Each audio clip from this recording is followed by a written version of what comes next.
ፋኖነት ግፍና በደልን አጥብቆ ለሚጠላው ለአማራ ህዝብ ታሪካዊ እሴቱ ነው። የዘመኑ ፋኖነት በአብይ አህመድ ስቃይ ጠማቂ አገዛዝ ስር ወድቆ አበሳውን የሚያየው የአማራ ህዝብ ላቀረበው የነጻነት ጥሪ በጀግኖች ልጆቹ የተሰጠ ገቢራዊ መልስ ነው። አብይ አህመድ በአደባባይ አዋጅ አስነግሮ የአማራን ህዝብ እንደ ህዝብ ለማጥፋት የከፈተበትን ጦርነት መመከቻ የአማራ ህዝብ ኃያል ክንድ የሆነው ይህ የአማራ ፋኖ ነው። በአማራ ፋኖ የሚመራው ትግል ለዘመናት በአማራ ህዝብ ላይ የተደፈደፈበትን የጥላቻና የጥቃት እድፍ በጀግኖች ልጆቹ ደም የሚያጥብበት ትግል ነው። የአማራን ህልውና ለማክሰም የተነሱ ሁሉ ህልውናቸው እንዲከስም የሚያደርግ ትግል ነው። ትግሉ የሞት የሽረት ትግል ነው። ይህ ትግል መዘናጋትን ማመንታትንና መንገዳገድን ከቶውኑ የማይፈቅድ ትግል ነው። ጠላትን ከማንበርከክና ከመደምሰስ ውጪ ሌላ ምንም አማራጭ የሌለው ትግል ነው። በዚህ የሞት የሽረት ትንቅንቅ ውስጥ የስቃይ ጠማቂው የአብይ አህመድ የጦርነት ስትራቴጂ ግልጽ ነው። በአማሮች ላይ የተከፈተውን ጦርነት በማራዘም የአማራን ስቃይ አራዝሞ አማራን ማንበርከክ ነው። ይህን የጠላት እኩይ ዓላማ ተረድቶ ትግሉን የማሳጠር ኃላፊነት በፋኖ ጫንቃ ላይ ወድቋል።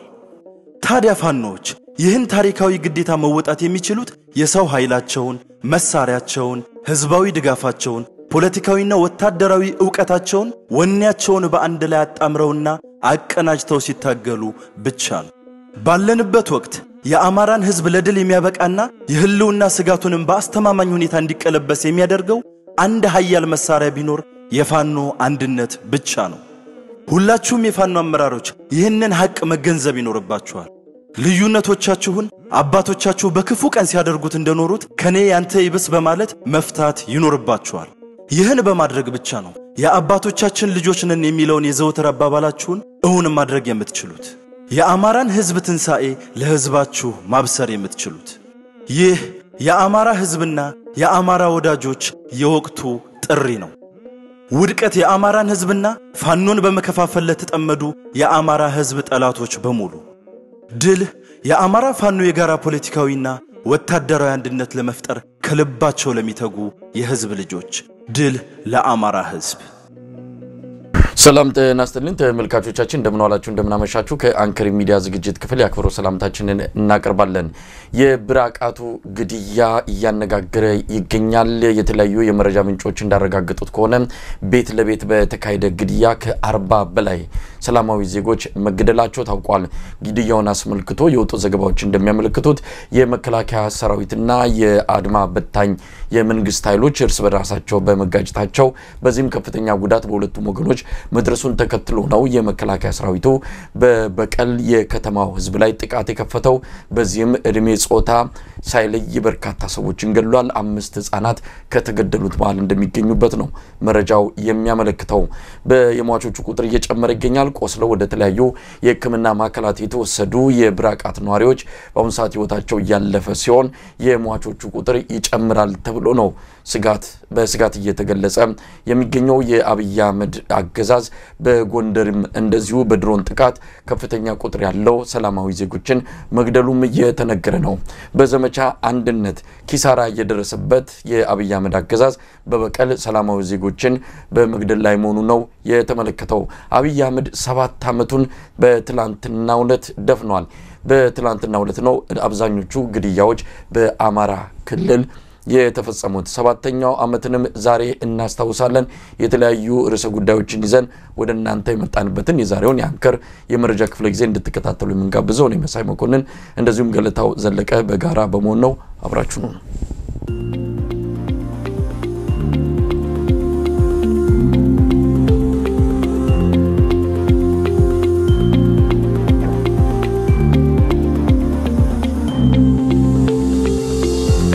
ተናስተልን ገለታው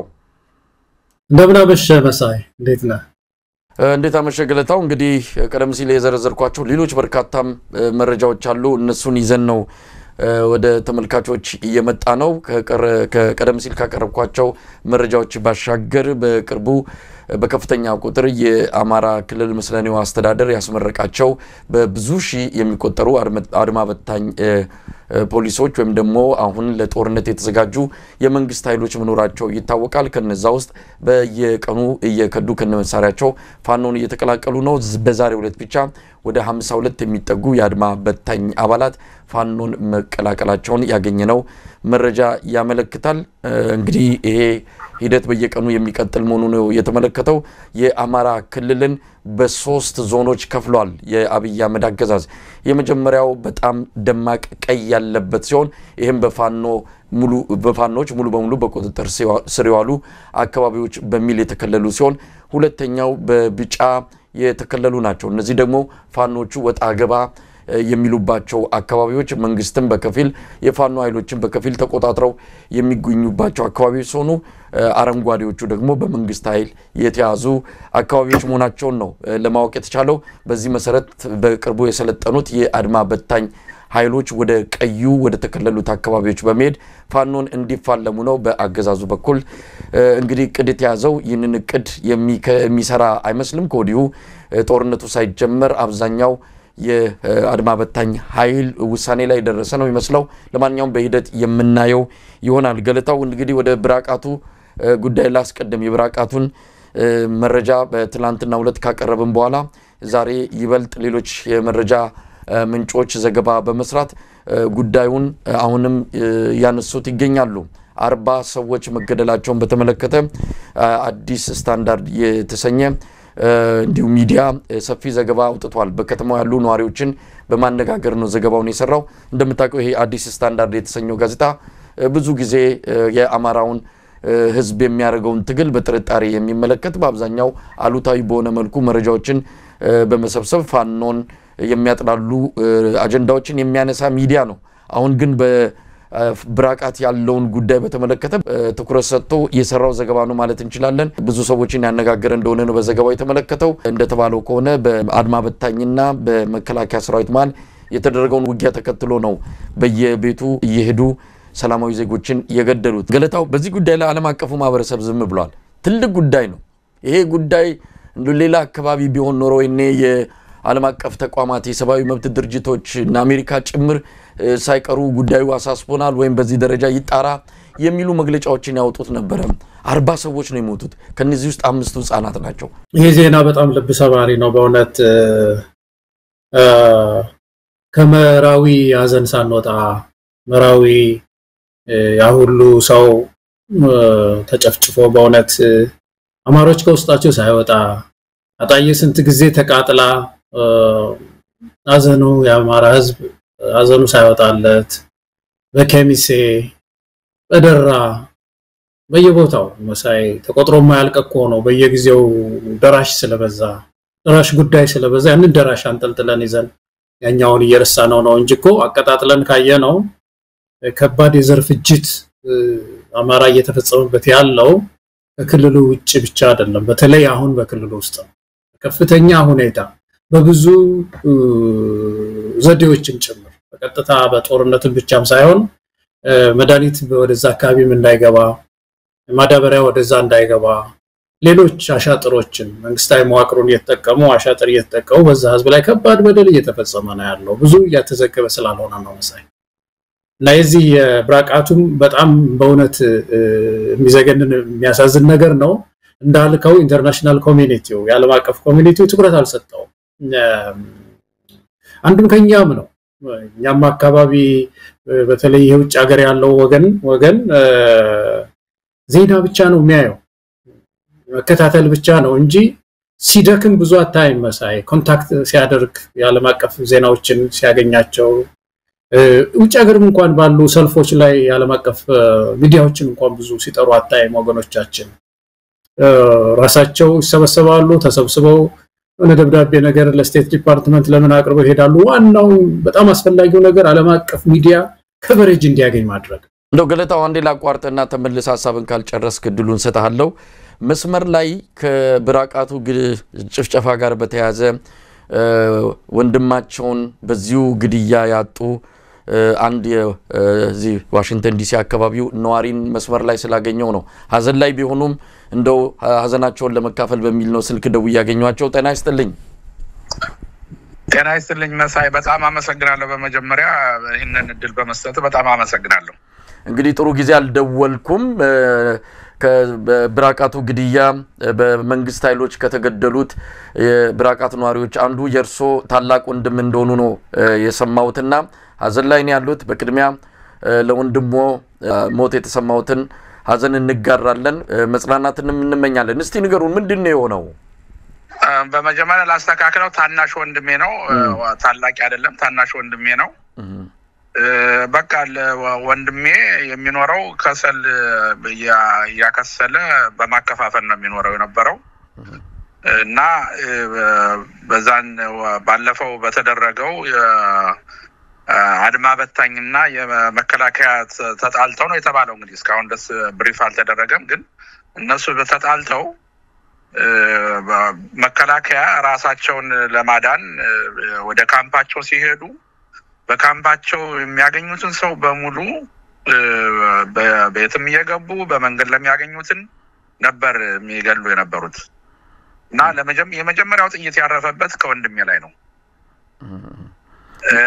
ወንድሜ ደግሞ ያው ከጓደኛው ጋር አብሮ ነበር ከሰል ሊያከስል ወደ ስራ ሲሄድ እነሱ ወደ ሲሮጡ ሲያይ ተመልሶ ወደ ቤቱ ሊገባ ሲል ፋኖ ነህና እኛን አይተህ ነው የወጣኸው የሮጥኸው ብለው ቤቱ ድረስ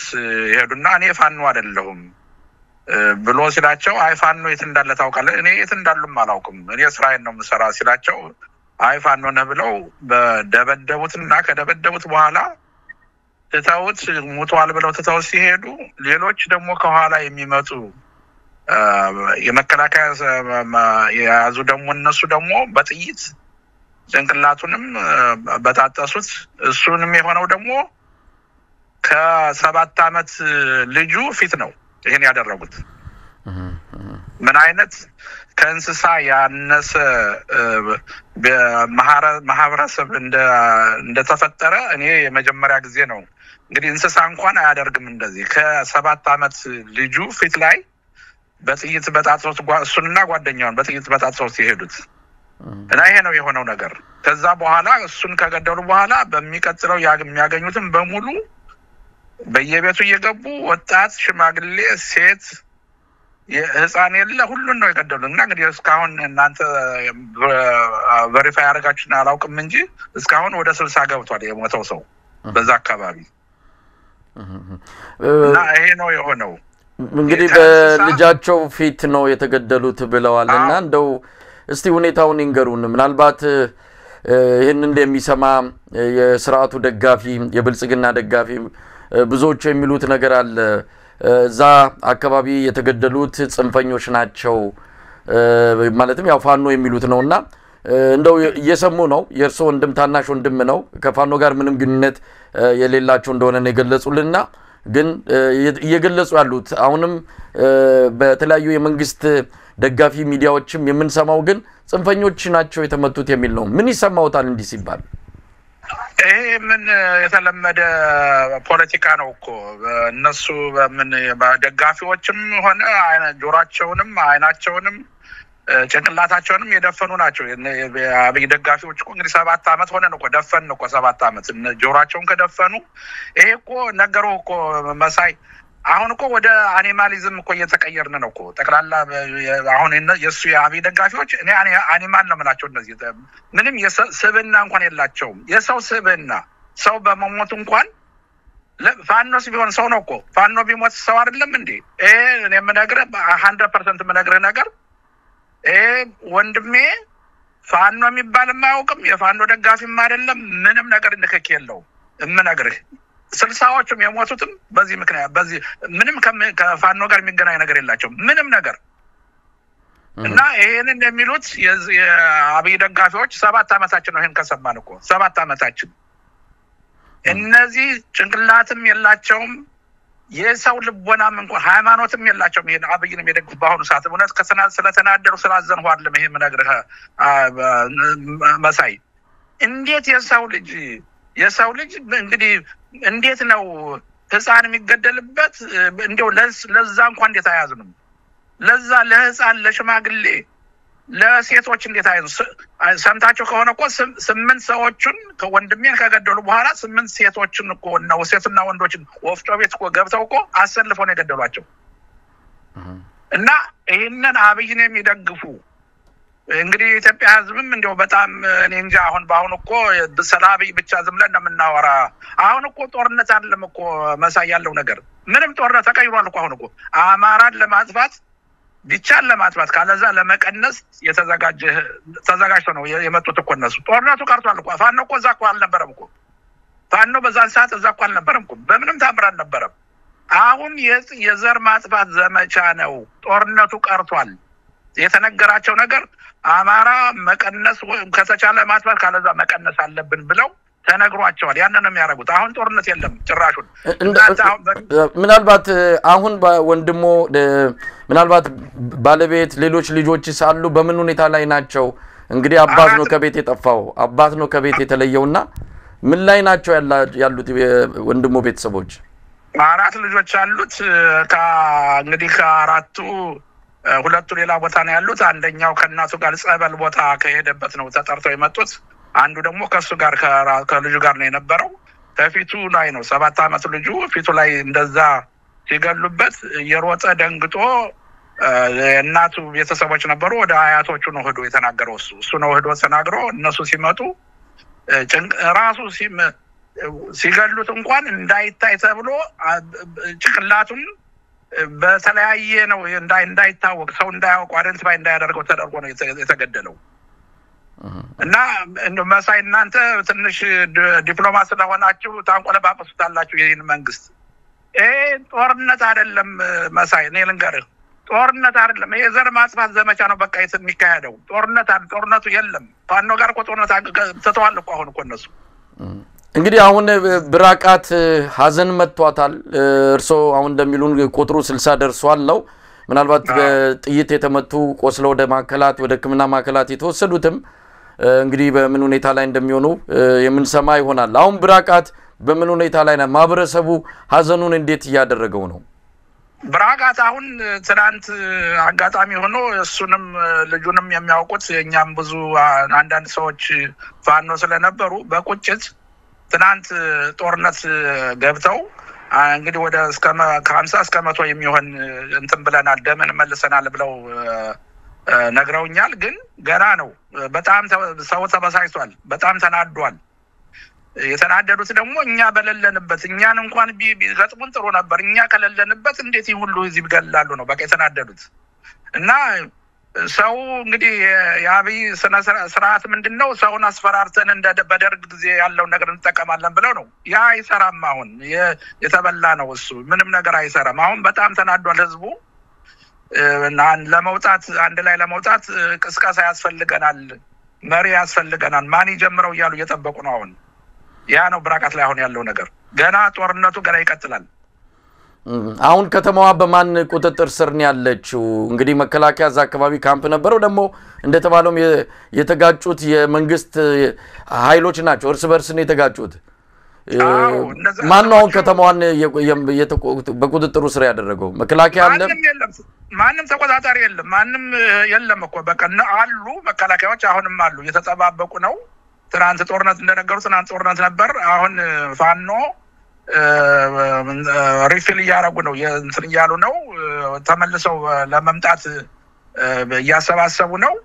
ግን መከላከያ አሁንም እዛው አለ። ግን ማንም ሰው አይቆጣጠሩም። ፋኖም አይቆጣጠሩም፣ መከላከያም አይቆጣጠሩም። እየተጠባበቁ ነው ያሉት። እንግዲህ በጣም የሚያሳዝን ነው። አሁንም በድጋሚ መጽናናትን እመኛለሁ። ለወንድሞም እንደዚሁ ዘላለማዊ ረፍት እንመኛለን። በጣም አመሰግናለሁ። እንደው እስኪ እንደው ይሄን ህዝብ እንደው እንደግፈው። በጣም መከራው በስቷል። እግዚአብሔርም እንጸልይላት እስኪ ለእግዚአብሔርም እስኪ እንጸልይው እስኪ ለዚች ሀገር። እሺ አመሰግናለሁ። ገለታው እንግዲህ እንደተከታተልነው ነው ወንድማቸውን ያጡት ታናሽ ወንድማቸውን ብለው አስተካክለዋል። ታላቅ ወንድም በሚል ነበር የገለጽኩት። ለማንኛውም ያሳዝናል። እንግዲህ እንዲህ አይነት ሁኔታ ነው የተጋፈጥነው። የአብይ አህመድ አገዛዝ 7ኛ በዓለ ሲመቱን ሲያከብር ቢያንስ በዛ ዕለት እንኳን ምንድነው የመሳሪያዎቹን ላንቃ አፋቸውን እንኳን ቢዘጋ ምን አለበት? የዛን ቀንም ሰላማዊ ዜጎችን በእንደዚህ አይነት ሁኔታ ነው የጨፈጨፈው 60 ደርሷል ነው ያሉን እንግዲህ የቁጥሩ ጉዳይ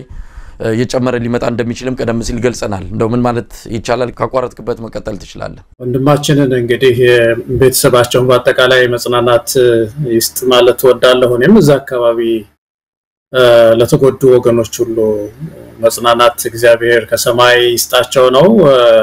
እንግዲህ አንድ ነገር ምንድነው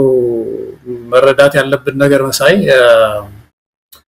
ይሄንን ነገር የሰው ልጅ ሞትን ሊለምድ አይችልም በተፈጥሮ አይለመድም ሞት እንዳለ ያወቀን ነገር ግን በመጣ ጊዜ ሁሉ አንለምደውም በቃ የሰው ልጅ አይለመድም እና ከዛ ጋር ተያይዞ እንደው በተገደለ ቁጥር የሆነ ግድያ በመጣ ቁጥር እንደ አዲስ እናያለን እንጂ ስርዓቱ እኮ እንደ ስርዓት በተለይ በአማራ ህዝብ ላይ ስራይ ብሎ እኮ ባይ ዲዛይን እኮ ነው የሚንቀሳቀሰው መሳይ ባይ ዲዛይን ነው በደንብ ዲዛይን ተደርጎ እኮ ነው እየተንቀሳቀሱ ያሉትና መታገል ነው ሌላ ምንም አማራጭ የለም ህዝቡ ተደራጅቶ ራሱን ከዚህ ስርዓት መገላገል ነው ያለበት መሳይ ሌላ ምንም ማድረግ አይቻልም ታግሎ ስርዓት ለውጥ ማምጣት መደራጀት መታገል ነው ያለብን አሁን ቅድም ስታነሳ የአድማ በታኞችን አንስተ ነበር መሳይ ወደዚህኛው ዜና ከመግባታችን በፊትና አድማ በታኞች ያሰለጠኑ ነው አማራ ክልል ይገርማል እኮ በጣም እንኳን አድማ በታኝ ወጣቱን ተወውና ባለስልጣን የሚታመን ባለስልጣን እኮ የጠፋበት ክልል እኮ ወንበር እኮ የሚያጓጓ ነገር ነው አይደለም ስልጣን የሚያጓጓ ነገር ነው ብዙ ሰው ህልም አለው ወንበር ለማያዝ አማራ ክልል እኮ ባለ ወንበር መሆን እኮ ሰው አልፈለገም እኮ በዚህ ሰዓት ያንን ሪጀክት ባደረገ ማህበረሰብ ውስጥ ዝም ብሎ አንድን ወጣት አማራ ክልል ስራ ያጣ ወጣት በስርዓቱ ላይ ቂም ያዘ ወጣት ወገኖቹ የሚገደሉበትን ወጣት አስታጥቆ በአማሮች ላይ እንዲዘምት በአማራ ገበሬ ላይ መልሶ ሊዘምት አስተማረው ገበሬ ላይ እንደመልሶ እንዲዘምት ማሰባቸው ራሱ የሚያስገርም ነው እንኳን የታጠቁ መሳይ እንኳን የታጠቁ እነዚህ የታጠቁ ኃይሎች ትጥቃቸውንም ስልጣናቸውንም ስንቃቸውንም ትጥቃቸውንም ይዘው ከፋኖ ጋራ ተባብረው በእውነት የህዝቡን እንባ ማበስ ነው ያለባቸው ይሄን ነው ማለት የምችለው ገለታው እንግዲህ ይሄ አንዱ የአብይ አህመድ የ7 አመቱ ሌጋሲ የ7 አመቱ ትሩፋት ፍሬ አርገን ልንወስደው እንችላለን የኢትዮጵያ ህዝብ በተለይ የአማራው ህዝብ ይሄ ስርዓት ከመጣ በኋላ በይፋ ነው ሀገር አልባ እንዲሆን ዘሩ እንዲጠፋ በአጠቃላይ በኢትዮጵያ ሀገረ መንግስት ግንባታ ድርሻ የነበረው በሙሉ በማኮሰስ በከፍተኛ ደረጃ የዘር ማጥፋት ሊባል በሚችል መልኩ ጥቃት እየተሰነዘረበት ያለ ማህበረሰብ ነው 7ኛ አመቱ ላይ ሆነን እንግዲህ ይሄንን ስናስታውስ በአንጻሩ ደግሞ በእነሱ በኩል ሁሉ ነገር ኢትዮጵያ ያጣችውን ያገኘችበት ተስፋ የሚሆኑ ነገሮችን የሸመተችበት ብዙ መልካም ነገሮች ያሉበት አድርገው በመግለጽ ከፍተኛ ሆነ ቸበርቻቻ አድርገው ነው የሰነበቱት ባለፉት 2 ቀናት የመጋቢታውያን ብለው ራሳቸውን ጠርተዋል መጋቢት 24 መጋቢታውያን ብለዋል የመጋቢታውያን ሰልፍን እንዴት አየው እንደሰማነው ከሆነ ዛሬ በደረሰን መረጃ ያው አስገዳጅ ነው ሰልፉ ሱቃቸውን ዘግተው መስሪያ ቤት ዘግተው ትምርት አቁመው ሰልፍ እንዲወጡ ነው በአብይ አህመድ አገዛዝ በኩል የተደረገው በፍላጎት እንዳልሆነ ይታወቃል ራሳቸውም ያቃሉ በፍላጎት አለመሆኑን ከሚያሳዩት ነገሮች አንዱ ያልመጡ ሰዎች ነበሩ እንግዲህ አቴንዳንስ እንደነበረ ነው የሰማነው ያልመጡ ሰዎችን 24 ሰዓት አስረው በገንዘብ ቅጣት መልቀቃቸውን ዛሬ ሰምተናል ይሄን ሁሉ ያልመጣውን ሁሉ እንዴት ሊያስሩ ይችላል በየትምህርት ቤቱ በተለያዩ የመንግስት መስሪያ ቤት ውስጥ አጉሯቸው ለ24 ሰዓት ካሳደሯቸው በኋላ የተወሰነ የገንዘብ ቅጣት እየተቀበሉ እንደለቀቋቸው ነው ያገኘነው መረጃ የሚያመለክተው በፍላጎት የተደረገ አይደለም በጣም ያሳዝናል ከምንም በላይ ደግሞ አቶ ታዬ ደንደአ የጻፈውንም ጽሁፍ እናቀርበዋለን ይሄን ሰልፍ ለምንድነው በኦሮሚያ ክልል ብቻ ማለት ይቻላል በተወሰነ አሶሳና ወላይታ ሶዶ የተደረገው ነው እንደው መጥቀስ ከተቻለ እሱም መርሃ ግብር ካልሆነ በስተቀር አብዛኛው በትኩረት ከጫፍ እስከ ጫፍ የተወጣው በኦሮሚያ ክልል ነው ኦሮሚያ ክልል ላይ ለምን ምን ታስቦ ነው አብይ አህመድ ለዚህ በስሙ እየተነገደ በሽብር በተነዛበት የተለያዩ የአብይ አህመድ ሚስጥራዊ አፋኝና ገዳይ ቡድን በየቤቱ ተሰማርቶ የኦሮሞን ህዝብ ያስጨነቀ ባለበት በዚህ ወቅት ተጨማሪ ከሌላው ኢትዮጵያዊ ወገኑ ጥላቻ እንዲፈጠር የጥላቻ ግንብ እየገነባ የሚገኘው ስርዓቱ ይህንን አጋጣሚ በመጠቀም የኦሮሞ ህዝብ ብቻ መንግስት የኦሮሞ ህዝብ ህሉና ያረጋገጠ መንግስት አድርጎ እንዲታይ መጠነ ሰፊ ቅስቀሳን ያደረገው ይህንንም እንዲመስል ተደርጓል በርግጥ ኢትዮጵያ ህዝብ ጥንቃቄ የሚያደርግ አርቆ አስተዋይ ስለሆነ እንጂ የነ አብይ አህመድ የዚህ ሰሞኑ ሰልፍ ግርግሩ የኦሮሞን ህዝብ ለጥቃት የሚያጋልጥ ከሌላው የኢትዮጵያ ወገኑ ጋር ሆድና ጀርባ እንዲሆን ደም እንዲቃባ የሚያደርግ ነው ማለት የሚቻል ነው የሽመልስ አብዲሳን መልእክተንም እናነሳለን እንደው እዚህ ላይ ምን አስተያየት መስጠት ይቻላል አገዛዙ የኦሮሞን ህዝብ ብብት ውስጥ ለማስገባት የማያደርገው ጥረት የለም ለዚህ ግን የኦሮሞ ህዝብ እስካሁን የሰጠው ምላሽ በፍጹም የሚል ነው ይሄ የሥርዓቱ ብዙ ጊዜ ነው መቼም ባለፈው እንደው ከተገናኘን ጀምሮ ለረጅም ጊዜ የዚህ መንግስት አንድ መቆሚያ እንትኑ ዘዴው ስትራቴጂው ማህበራዊ ቅራኔን ማምጣት ነው ፖለቲካው ቦግ ካለ ኑሮ በጣም ንዳድ ከሆነ የፖለቲካ ጥያቄ ከበዛ ማህበራዊ ቅራኔ ውስጥ ይገባል በተቻለ መጠን ደግሞ በተለይ ደግሞ ኦሮሞን ማህበረሰብ እንደዘበኛ አድርጎ በማሳየት በሌላው ህብረተሰብ አይን ውስጥ እንዲገባ በሌላው ህብረተሰብ ጥርስ ውስጥ እንዲገባ በማድረግ ማህበራዊ ቅራኔን ማምጣት ማለት ነው ይሄ የድሮ አሮጌ ፖለቲካ ነበር ሌላው ሀገር እኮ ተተውታል ኢትዮጵያ ውስጥ ግን እየሰራ ነው ያለውና በዛ ምክንያት ይሄ ኦሮሚያ ክልል ውስጥ ያለው የዲሞክራሲ ጥያቄ የፍትህ ጥያቄ ተረስቶ እልህ ውስጥ እንዲገባ እኮ ነው ኦሮሞ እልህ ይቅር በቃ እንዴ ዲሞክራሲው ይቅር ልማቱ ይቅር ሁሉ ነገር ይቅር ግን እንዴት ነው ወንድሞቼን በማንነታቸው የሚሰደቡት ስልጣን ላይ ቢሆኑ ሚልኮ ስሜት ውስጥ እንዲገባ እኮ ነው ሌላ የተፈለገው ይችናት ይችን ካፒታል ነው የፈለጉት እኮ ይሄን ኤነርጂ ይሄን ብሽቀት በህብረተሰቡ ብሽቀት ስለ ቋንቋው ንዴት ለማለት ነው መሳይ በእንዲህ አይነት መቃጠል ውስጥ ህብረተሰቡ እንዲገባ ነው የተፈለገው አዲስ አበባን ተመልከት ቅስቀሳውን ሲያደርጉ በሸገር ዙሪያ ያለው ህብረተሰብ ተነሳ ብለው ሰልፍ በሸገር ዙሪያ እንዲደረግ ተደረገ አዲስ አበባም እኮ የተወሰነ ሰው ማድረግ ይችላል ነበር መሳይ ግን ሆን ብለው ምንድነው ያደረጉት እንደ መጀመሪያውኑ ከተማው ሲሰራ በከተማ ላይ ከተማ ተደርቦ ተመልከተው በአንድ ከተማ ላይ ሌላ ከተማ ተደርቦ ሊሰራ የታሰበ ከተማ ነው እዛ አካባቢ ያለው ህብረተሰብ አዲስ አበባን ዋይኮ ወየውልህ ያነቆ ነው እንዲህ አይነት መልእክት እኮ ነው ማስተላለፍ የፈለጉት አብይ አህመድ እኮ አንድ ጊዜ በግልጽ ተናግሯል እኮ እዚህኔን አንድ ነገር ብታረጉኝ እኮ ለእናንተ ነው ማስበው ከሱሉልታ ዘሎ ይመጣል እኮ ብሏል ልክ አሁንም ደግሞ ሸገር አካባቢ ዋይ ያለ ነው የሚል አይነት መልእክት ለማስተላለፍ ነውና ብዙ ጊዜ እንዳልነው መሳይ ይሄ ህብረተሰብ ይሄንን የነቃበት እንደሆነ ነው ኢትዮጵያውያን የምናሸንፈው ለውጥ ልናመጣ በምድራችን የምንችለው ነው እኔ መጋቢታውያን የሚባል ነገር ካነሳው ነገር በጣም የሚያስገርመኝ ነገር መሳይ ሁለት ነገር ይገርመኛል አንዱ ሽግግር ሲሉ ነው የሚገርመኝ እኔ በፌስቡክ ይሄ ማስታወሻ አንዳንድ ጊዜ በዚህ አመት የለጠፍከው ብሎ ያመጣልና 7 አመት ብሎ ትላንት ነው ከትላንት ወዲያ ያየው አንድ ጊዜ ጻፍኩት አብይ የመጣ ጊዜ መሆኑ ነውና ሽግግር ኢትዮጵያ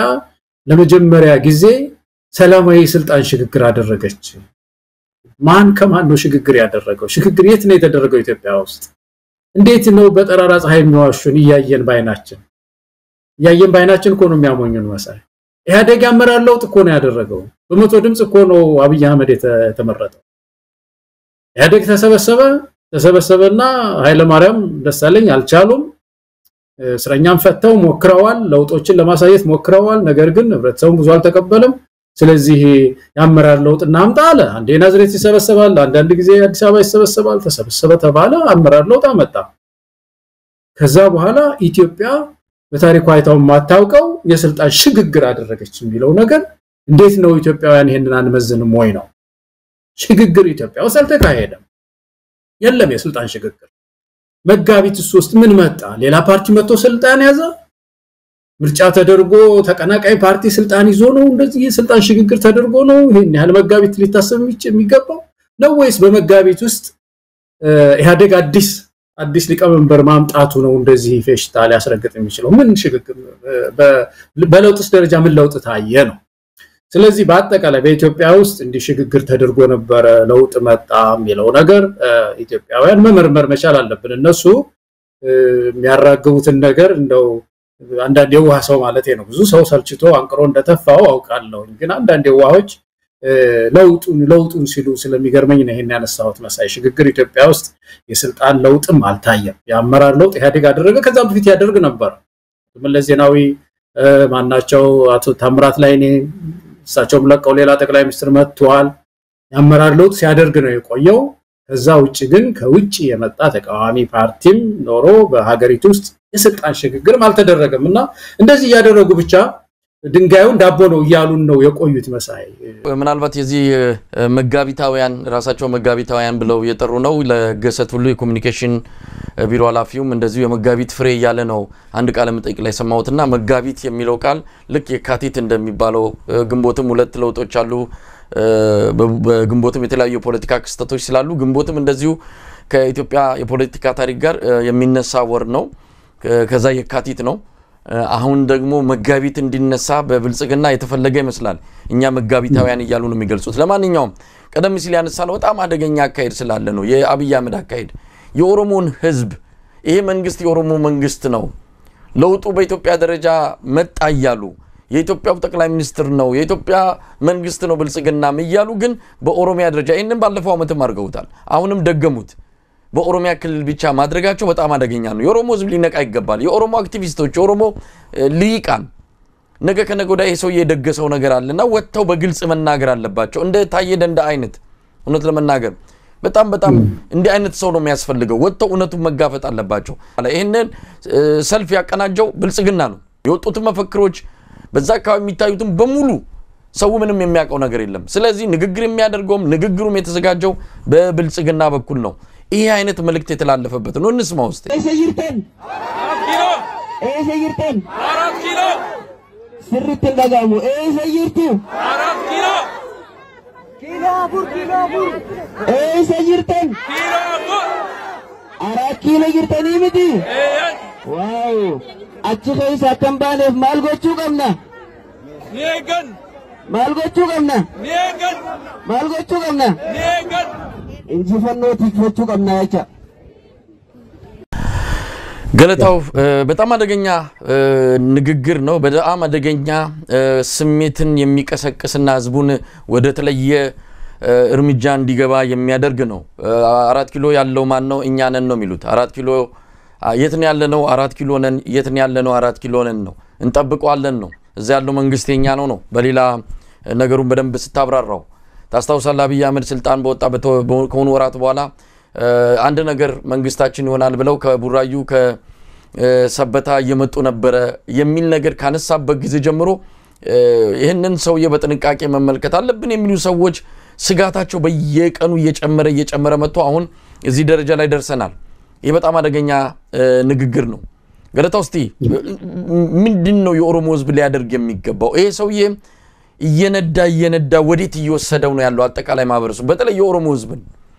ምን ያደረገ ነው ወለጋ ተቀምጠው የተናገረውን ታስታውሳለህ ወደ ባርነት ተመልሳችሁ እንዳትገቡ የመንግስት ጠብቁት በተለይ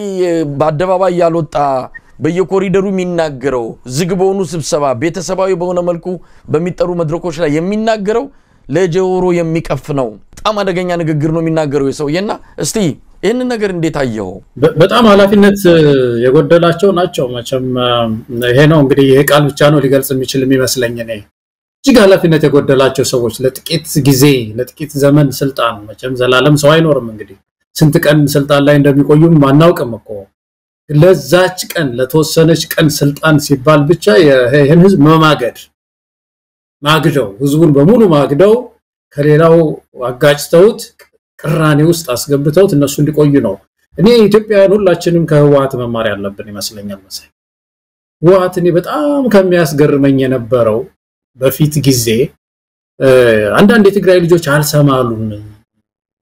ጓደኞቻችን ሆኖ አልሰማሉን ወቅቱ እንጂ እስር ቤት ማዕከላዊ እስር ቤት ውስጥ አሳሪዎችን ሆን ብሎ የትግራይ ሰውነታቸው እንዲታወቅ አድርጎ ይሾም ነበር ታቀው ነው ወተላንተ ደግሞ በጣም ተከታተሉ ስለነበር እናንተ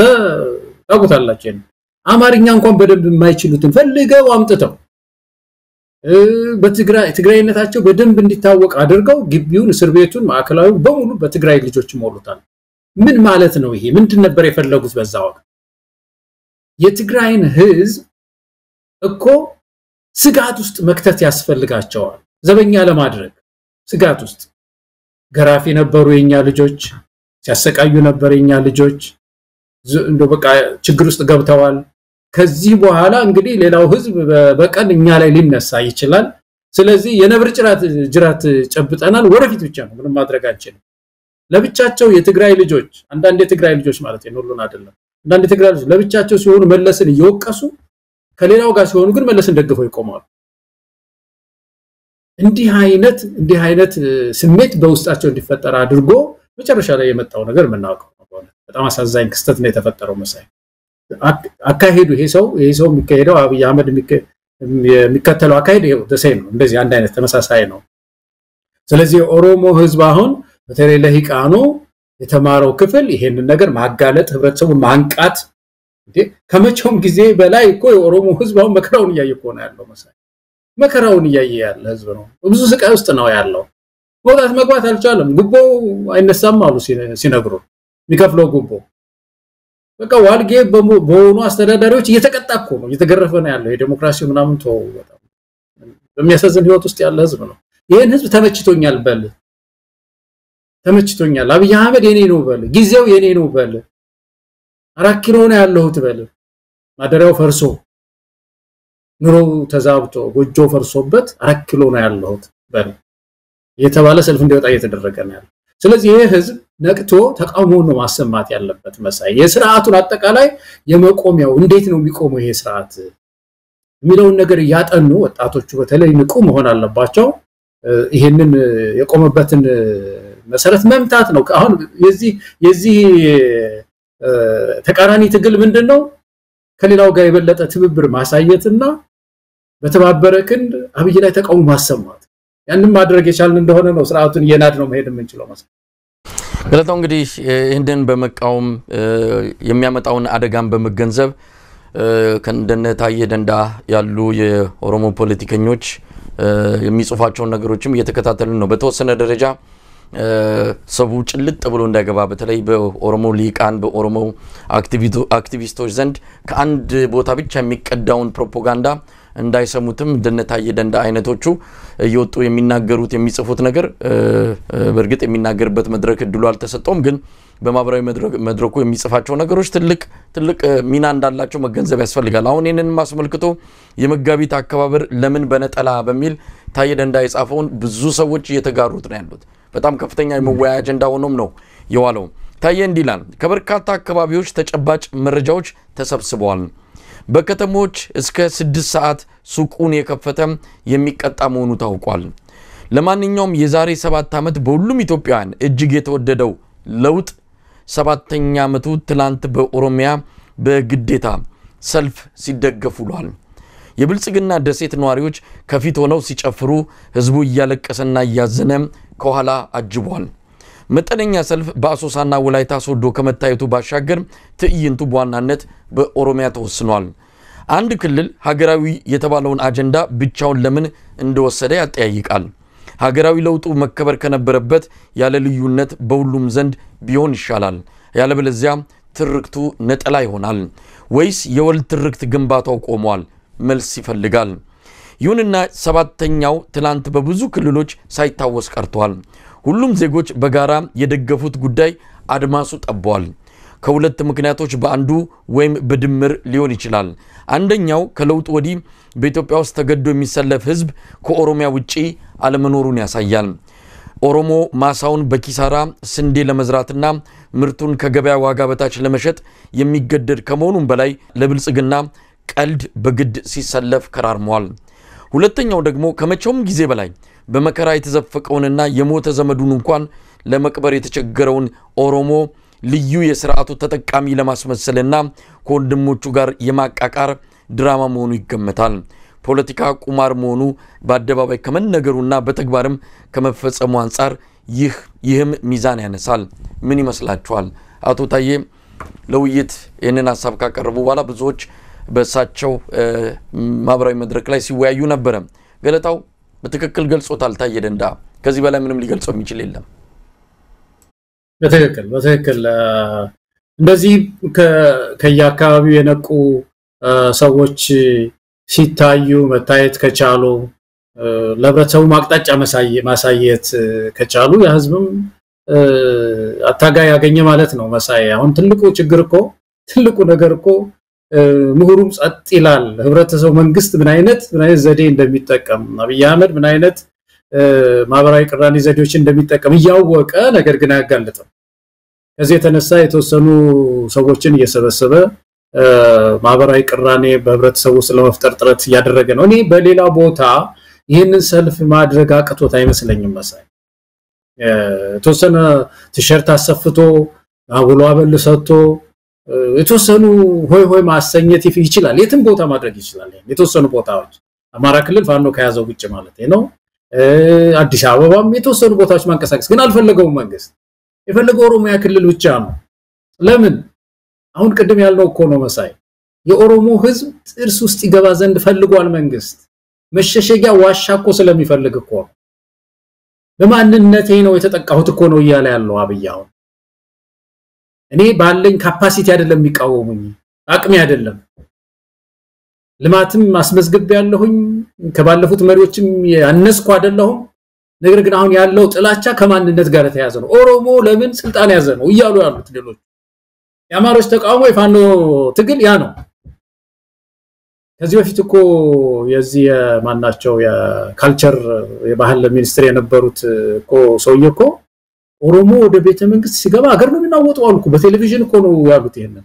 አዳምጣቸዋል መሳይ ስልጣን ላይ ያሉ ሚኒስትር እኮ ናቸው ይሄን የሚሉት በታሪክ የታየ ነው አዲስ ነገር አይደለም ኦሮሞ ቤተ መንግስት አካባቢ ከገባ ትርምስምሱ ነው የሚወጣው ምድሪቱ ጥላቻ አለ በምድሪቱ ላይ ኦሮሞን የሚጠላ የኦሮሞ ልጅ ስልጣን ላይ ሲመጣ ጥላቻ ከዛ ጋር የተያዘ ነው አብይ አህመድ ብለው እኮ በቴሌቪዥን አይታሰሩ አይዋቀሱ ጥላቻ ንግግር አይጠየቁ እንደዚህ አይነት ሀገር እኮ ላይ ነው ያለነው ስለዚህ አቶ ታየደንዳ አይነት ሰዎች ይሄን እየተነሱ ይሄንን ሻጥር ይሄንን የመንግስት ኮንስፓይረሲ ማጋለጥ የቻልን እንደሆነ ነው ትግላችን ወደፊት መራመድ የሚገባውና ምሁራን መባካችሁ ድምጻችሁን አሰሙ በእውነት በእያላችሁበት በጣም አደገኛ አካሄድ ነው የሚሄደው ሌላ ሀገር ያሉ ስልጣን ወዳድ ሰዎች መሪዎች ገንዘብን ይጠቀማሉ ስልጣን ላይ ለመቆየት ወታደርን ይጠቀሙበታል ማህበራዊ ቅራኔ ውስጥ አይገቡም መሳይ ብዙ አይገቡም በእውነት ብሔር ከብሔር አጋጭቶ ስልጣን ላይ ለመቆየት አያስቡትም ብዙዎች እንደውም ከስልጣን የሚወርዱት አንድነት ይያሉ ጮሆ መንግስቱ ኃይለ ማርያም እኮ ከስልጣን እስኪወርድ ድረስ እኮ ስለ አንድነት ሲሰብክ ነው የኖረው የሱ ውጊያ የሱ መዋጊያ ስልጣን ላይ ለመቆየት እንትኑ የምትታየው ነገር የነበረችው ኢትዮጵያ አንድነት ነው ከፋፍሎ እንደዚህ አንዱን ብሔር ከሌላው አጋጭቶ ስልጣን ላይ ቆያሉ የሚለው አስተሳሰብ በብዙ ዲክቴተርስ ውስጥ እንኳን የለም መሳይ እና ይሄ የጭካኔ ጥግ ነውና የኦሮሞ ህዝብ ነቃ ማለት ይኖርበታል በተለይ ለምንድን ነው እኔን የመረጥከኝ እንዴ መከራዬን እያሳየኝ ባንድ በኩል ስቃዬን እያበላኸኝ እንዴት ነው 4 ኪሎ ቤቴ ነው የምትለኝ ቤቴን አፍርሰህ ማለት እኮ ይኖርበታል ብዙ ኦሮሞዎች ቤት እኮ ፈርሷል እኮ የሚያስገርም ነገር ኑሯቸው ተናግቷል ጸጥታ አጥተው መነገድ አቁመዋል ወደ ጌዲዮ ብትሄድ ወደ ምንድነው ወደ ጉጂ አካባቢ ብትሄድ ቦረና ብትሄድ ወለጋ ብትሄድ ወለጋማ በድሮን ሁሉ ነው አሁን ባለፈው ሰማ በድሮን ሲቪሊያንስ ሁሉ ተገድለዋል ሸኔ ደጋፊ ናቸው ተብሎ አሁን እዛ ወለጋ ያለን ህዝብ ነው እንግዲህ 4 ኪሎ ቤቴ ነው በልያልክ ዘፈን የሚለውና ከምንም በላይ ይሄ ኦሮሞን ራሱን እየጎዳ ነው ያለው ስለዚህ ያ ህዝብ ነቅቶ መታገል ነው ያለበት ሌላው ህዝብም ይሄንን ዘዴ መንቃት ነው ያለበት ነቅተንባል ማለት ነቅተንባል የሚል መልእክት ማስተላለፍ ያስፈልጋል ሳይመስለኝ ገለታው እንግዲህ በዚህ በመጋቢታውያን የሰሞኑ ግርግር ላይ እንግዲህ መግለጫ ከየክልል ርዕሰ መስተዳድሮቹ ተሰጥቷል በተለየ ሁኔታ የኦሮሚያ ክልል ፕሬዝዳንት ሽመልስ አብዲሳ በተለይ በማብራዊ መድረኩ ያስተላለፈውን በኦሮምኛ ቋንቋ እሱን መጥቀስ ያለብን ይመስለናል በነገራችን ላይ ሽመልስ ድምጹ ጠፍቶ ነበር ከሆነ ጊዜ በኋላ ያኔ እንደበፊቱ መደንፋቱም የለም እንደበፊቱ ዘራፍ የሚለውም እንደዛ አይነት እብሪቱን አናይም አዳነች ጋም እሱ ጋም የለም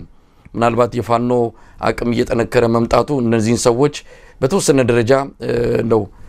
መለስ እንዲሉ ያደረጋቸው ይመስለኛል አሁንም ይሄን ሲጽፍ ከበፊቱ እብሪት አንፃር ከበፊቱ ድንፋታ አንፃር ይሄ ትንሽ ለስለስ ያለ ነው ማለት እንችላለን ግን አሁንም አደገኛ ነው ሽመልስ የኦሮሞ ህዝብ በመራር ትግል ያገኘውን ድል ለሌሎች አሳልፎ ከሰጠ መልሶ ለማግኘት ይቸግራል በማለትም በማህበራዊ ሚዲያ ተሰስሩ ላይ የገለጸው ይሄ ምናልባት ለስለስ ብሎ አብይ አህመድ በወለጋ ነቀምት ካደረገው ንግግር ጋር ተመሳሳይ ነው ይሄንን ያገኘውን ስልጣን አሳልፎ ከሰጠ ወደ ባርነቱ ተመልሶ ይገባል ነው ያለው አብይ አህመድ ሽመልስ ይቀጥላል የመንግስትን ለውጥ አስመልክቶ በኦሮሚያ ባስተላለፈው መልእክቱ ማለት ነው ይህ ድል በከፍተኛ መስዋዕትነት የመጣ መሆኑን የኦሮሞ ህዝብ ያውቃል በብዙ ወጣቶች መስዋዕትነት የመጣ ነው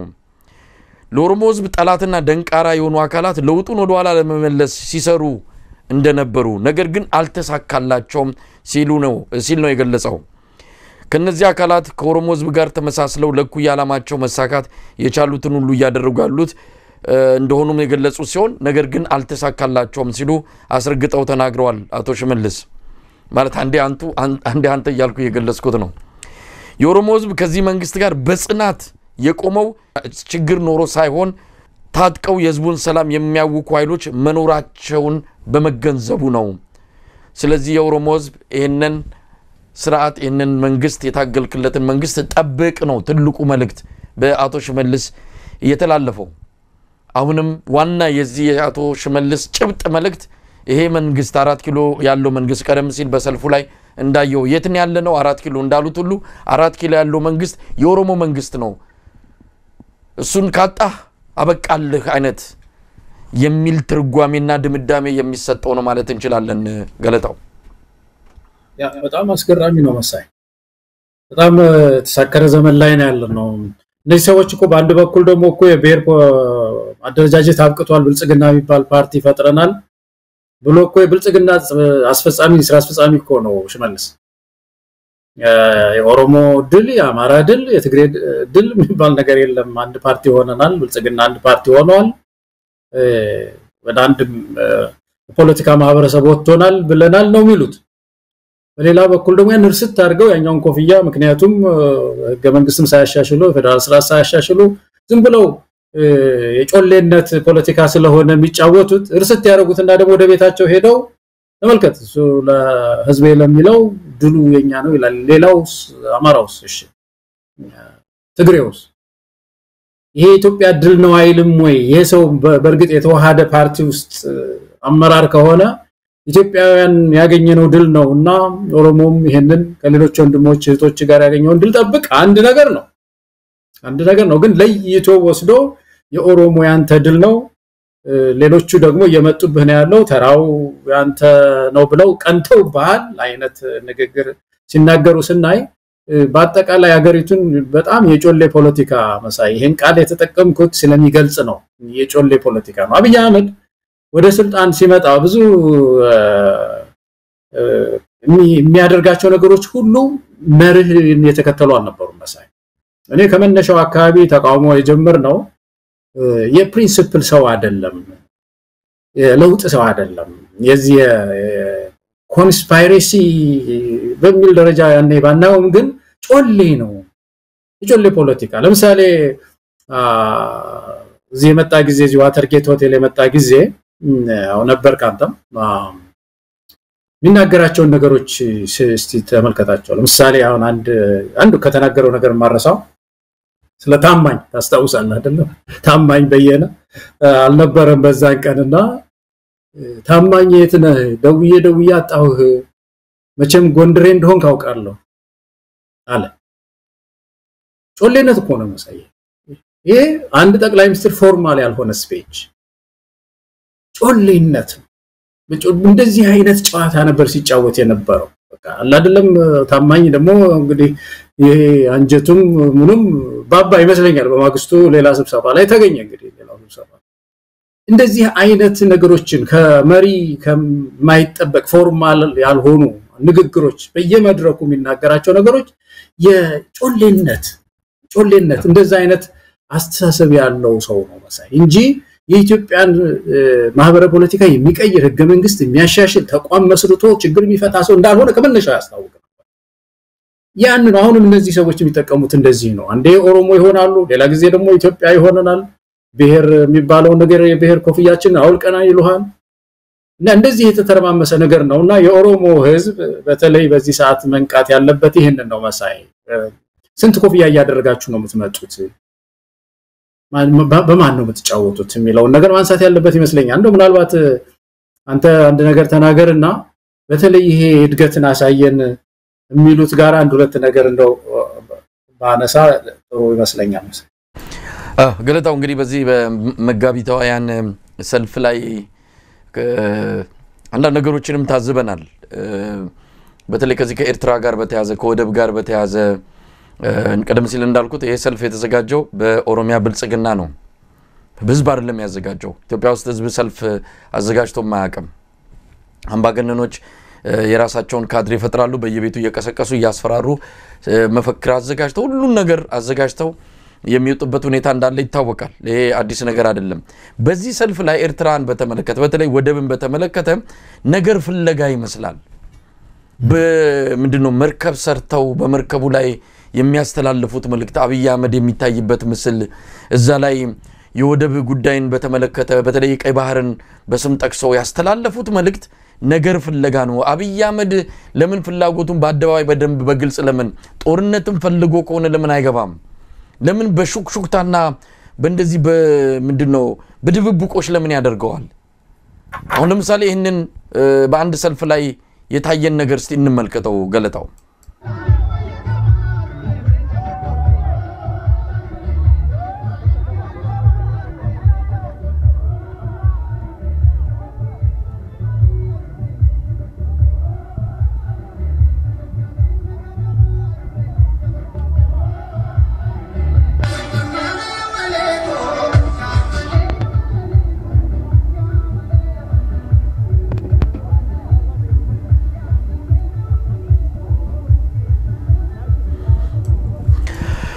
እንግዲህ ገለታው ይሄ በአንድ ቦታው የት እንደሆነ በግልጽ አላወቅኩትም። በማህበራዊ ሚዲያ ላይ ያገኘሁት ቪዲዮ ነው።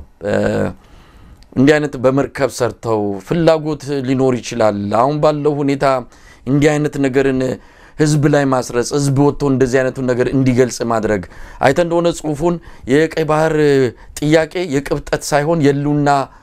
ጉዳይ ነው የሚል ነው እንግዲህ በመርከቡ ላይ ተጻፈውና አብይ አህመድ አብሮ የሚታይበት ምን ማለት ነው ገለታው? ይሄ በሹክሹክታና በእንዲህ በጭምጭምታ ነገሮችን ለምን ማድረግ ፈለገ? ፍላጎት ካለው በግልጽ ተናግሮ ያንን እንግዲህ ህዝብ ይቀበለው አይቀበለው ሌላ ጉዳይ ነው።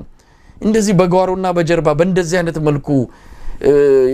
የመንግስትን ፖሊሲ የመንግስትን ውሳኔ ሊያስተላልፍ የሚፈልግበት ሁኔታ ያብይ አንድ የተሳከረ አካሄድ ነው። ሁሉ ጊዜ የሀገር ፖሊሲን ወይም ደግሞ ሊያደርግ የፈለገውን ነገር በሆነች የሻይ ፕሮግራም ላይ ያደርጋል። የሆኑ ጋዜጠኞች ተሰብስበው ባለበት አንድ አውደ ጥናት ላይ ትልቅ ነገር ይናገራል። ፎርማል በሆነ መልኩ መደበኛ በሆነ መልኩ ህዝብ እንዲያውቀው በሚያደርግ ጋዜጣዊ መግለጫ በመስጠት ጋዜጠኞችን ጠርቶ አያደርግም። በሹክሹክታና በጭምጭምታ ነው ሁሉ ነገሩ። እንዴት አየው? አሁን እንዲህ አይነት ነገር ፍለጋ ነው። ወደንም ጠላንም እንዲህ አይነቱን ነገር በግልጽ በውይይት በተለያየ መልኩ ማድረግ የሚገባን ነገር ህዝብ እየቀሰቀሱ እንዲህ አይነት ነገር እያሳዩ የምን ነገር ፍለጋ ነው?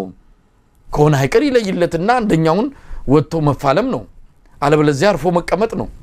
ምንድነው እንዲህ አይነቱ ነገር ገለታው? ነው አንድ ሰው መቼም ሀገሩ ባህር እንድታገኝ የባህር አካባቢ ያለ መሬት ማለት ነው እንድታገኝለት ወደብ እንድታገኝ አክሰስ የሚባለው እንድታገኝለት የፈለገ ሰው እንደዚህ ያደርጋል ወይ? ይሄ ነው ወይ እንድናገኝ ወደብ እንድናገኝ የባህር አክሰስ እነሱ የሚሉት እንድናገኝ የሚያደርገን አካሄድ ይሄ ነው ወይ? እንዲህ አይነት ፐብሊክ ሪሌሽን እንዲህ አይነት ዲፕሎማሲ ነው ወይ ኢትዮጵያን ባህር የሚያጎናጽፋት ቀይ ባህር ወደ ቀይ ባህር የሚያስጠጋት ይሄ ነው ወይ ነው? የበለጠ ለውስጥ እየከተተ ኤርትራን ለውስጥ እየከተተ ሶማሌላንድን ለውስጥ እየከተተ ሶማሊያን ለውስጥ እየከተተ የቀይ ባህር ፎረሞችን በሙሉ ለውስጥ እየከተተ ኢትዮጵያ የቀይ ባህር እንድታገኝ እየጣርኩ ነው ይባላል ወይ ነው እንደውም እኮ ይሄ ጉዳይ እኮ በከፍተኛ ደረጃ በሚስጥር በዲፕሎማሲ ብዙ የሚሰራ እኮ ነው አደባባይ ሳይወጣ እኔ መጀመሪያ ድሮን ነበር የመሰለኝ ይሄ ነገር በኋላ አንተ ስላልከኝ ነው እንጂ ምንድነው መርከብ ስላልከኝ ነው እንጂ መጀመሪያ እንደ ድሮን ነገር መስሎኝ ከፊትም የሆነ ሌላ ነገር አለውና አሁን ያን ነው ሰው የሚያስበው መሳይ ሰውየው ሰላም ሰው አይደለም እኮ ሰላም ሲረጋገጥ ነው ወደብ ጥያቄ ኢትዮጵያ ሊመለስ የሚችለው በከፍተኛ ዲፕሎማሲ ነው ወደብ ልታገኝ የምትችለው እንጂ እንደዚህ በመበሻሸቅ በብሽሽቅ ጎረቤት ሀገሮችን እኮ ሲቀበልም እኮ እንደዛ ነው አሁን የሶማሌ ፕሬዚዳንት አንድ ጊዜ መጣው አዲስ አበባ በመጡ ጊዜ የኔቪ ልብስ አልብሶ ተቀባዮቹን ከፕሮቶኮል ውጪ የትም ሀገር እንደዚህ አይደረግም ፕሮቶኮል አለ በቃ የውጭ ሀገር ሰው የምትቀበልበት ፕሮቶኮል አለ ያን ፕሮቶኮል ተጠብቆ ነው ሰላምታ ተሰጥቶ እንደ ክብራቸው መጠን መድፍ ሊተኮስለት ይችላል ብቻ አለ ፎርማሊቲ አለ ባንዲራቸው የተዘመረ ይሰቀላል እንደዚህ አይነት ህግ አለ የትም ሀገር ይሄን ሁሉ ተላልፎ የባህር ኃይል ሰዎች እንዲቀበሉት አድርጎ ሰው እየደንግጦ ነበር እንደውም ሲያይ አገሩም ሲሄድ ደግሞ ተጠየቀ ምንድነው ውስጥ ለውስጥ የሰራው ነገር አለ ወይ ተብሎ ይሄ ነው ኢትዮጵያን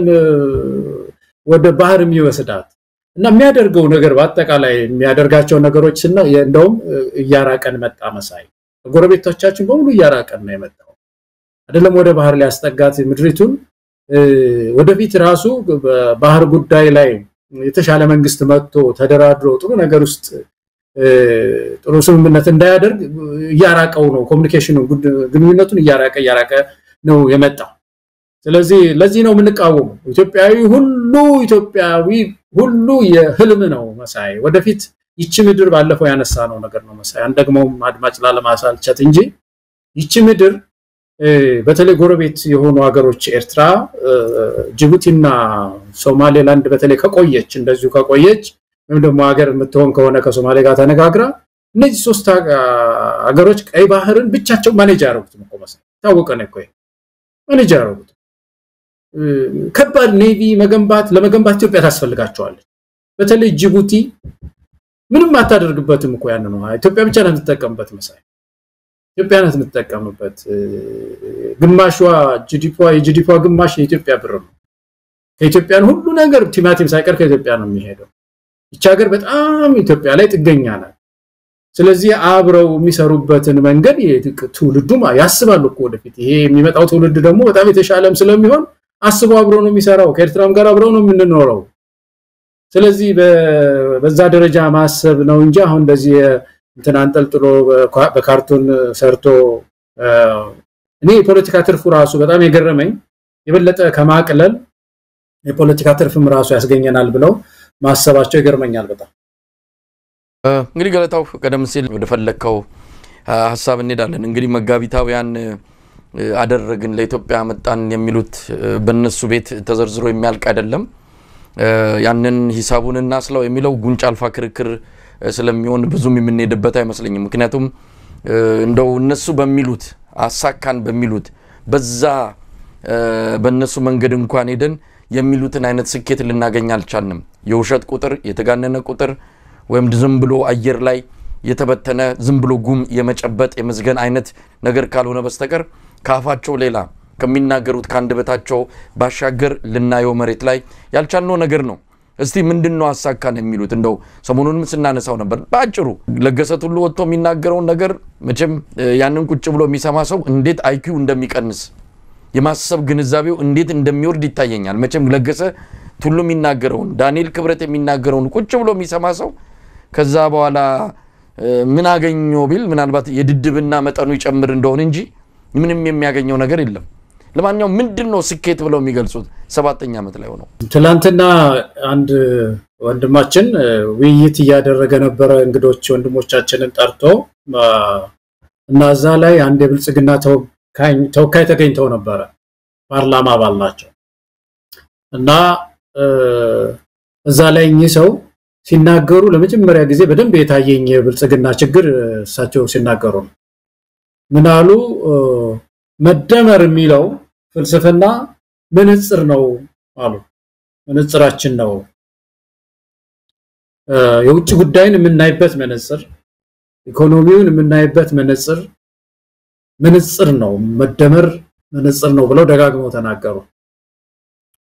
እና አንድ ነገር አስተዋወሱኝ መሳይ አንድ ማቀው ታሪክ ነበር አንድ ሀገር አለ እስያ ውስጥ ይሁን ላቲን አሜሪካ ውስጥ ይሄ ለምለም ወራት ያልፍና ደረቅ ጊዜ ይመጣል አይደለም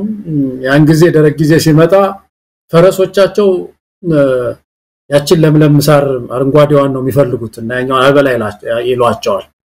አልበላም ይሄ ድርቆሽን ማለት ነው ከዛ ምን ያደርጋሉ እዛ ድርቆሹ ላይ ውሃ ያርከፈክፉና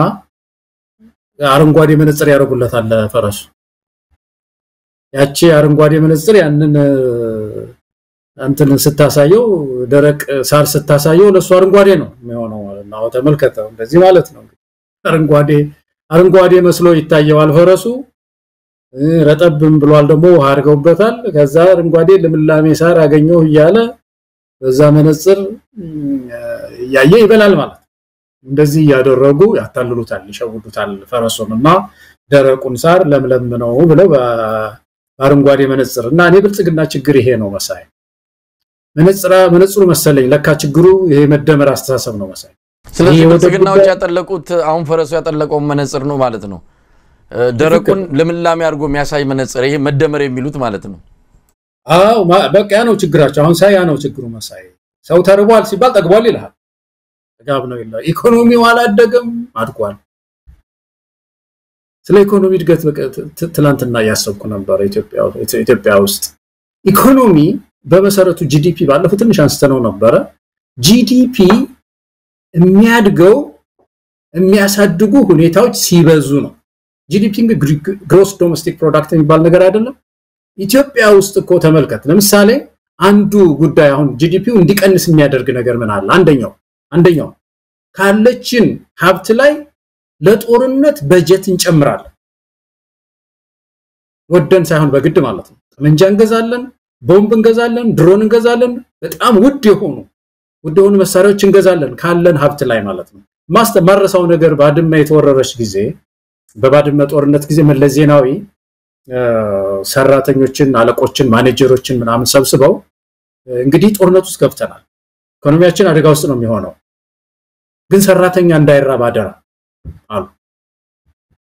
በቃ ይሄን አወጁ አሁን ችግር ላይ ነው የምንኖረው እኮ ነው ለምን ጦርነት ላይ ነው ያለነው ጦርነት ላይ ስንሆን ባጀቱን እናዛውረዋለን ጥይት ነው የምንገዛበት የትምህርት ቤቱን ቾክ መገዣ የሚል ነው ትክክል እኮ ነው ስለዚህ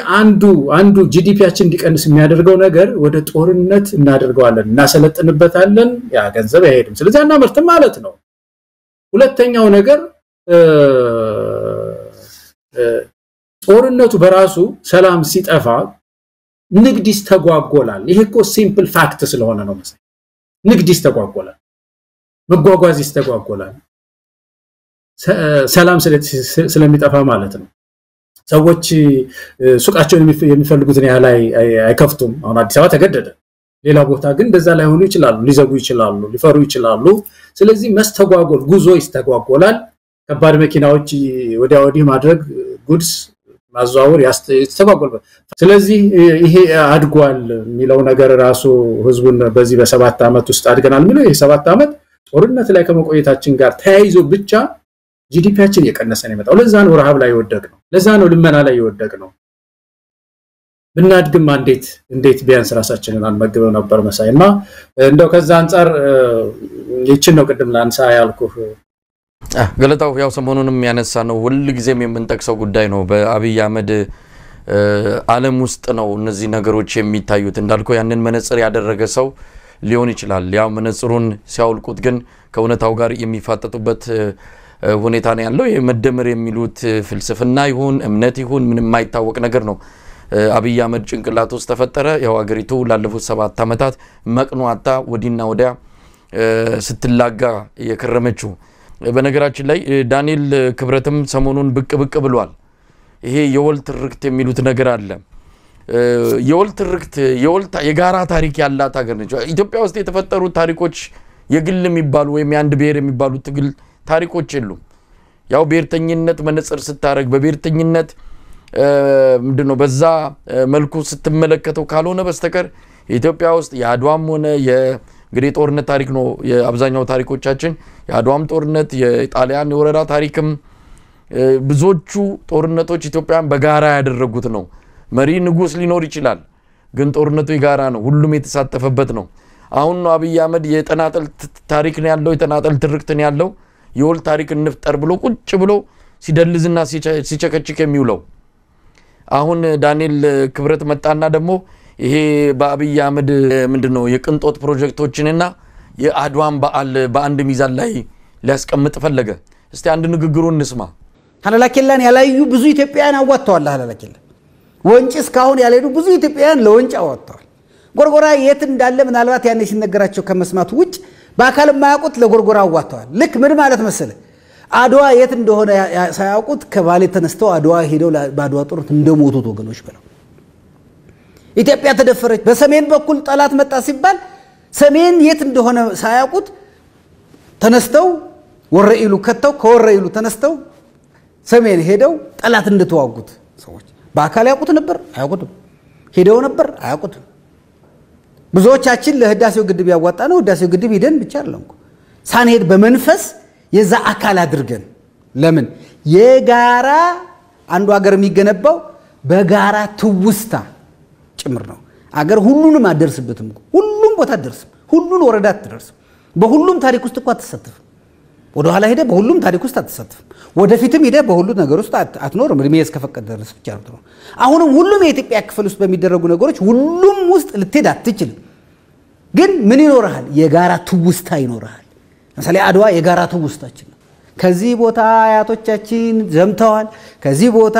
እንደዚህ ሄደዋል ከዚህ ቦታ እንደዚህ ተነስተዋል እስከሚ በዛ ዘመን ላለው በጣም ሩቅ ቢመስልህ ጋምቤላን ጨምሮ ማለት ወደ ደቡብ ስትሄድ በጣም ሩቅ የሚመስልህ ባሌን ጨምሮ እዚህ ቦታ አያቶቻችን ሄደዋል የሚል የጋራ ትውስታ ላይ ይሄ የጋራ ትውስታ ነው የሚያኖረው ለዚህ የጋራ ትውስታ አንዱ በአሁኑ ዘመን ደግሞ የጋራ ትውስታ የሚፈጥርልህ እንደ ህዳሴ ግድብ እንደዚህ እንደ ገበታ ለሸገር ገበታ ለሀገር ገበታ ለትውልድ አይነት ፕሮጀክቶች ነው ስለዚህ አንዱ በተግባር ነው ትርክትን የምትገነባው ማለት ነው ግለታው እንግዲህ ዳንኤል ዲስኩር ነው ይሄ ሁሉ ነገር ሞከሩና አሁን ደግሞ ጎትተው የጎርጎራን የሚባሉን የአብይ አህመድ ፕሮጀክቶችን ከነ አድዋ አይነት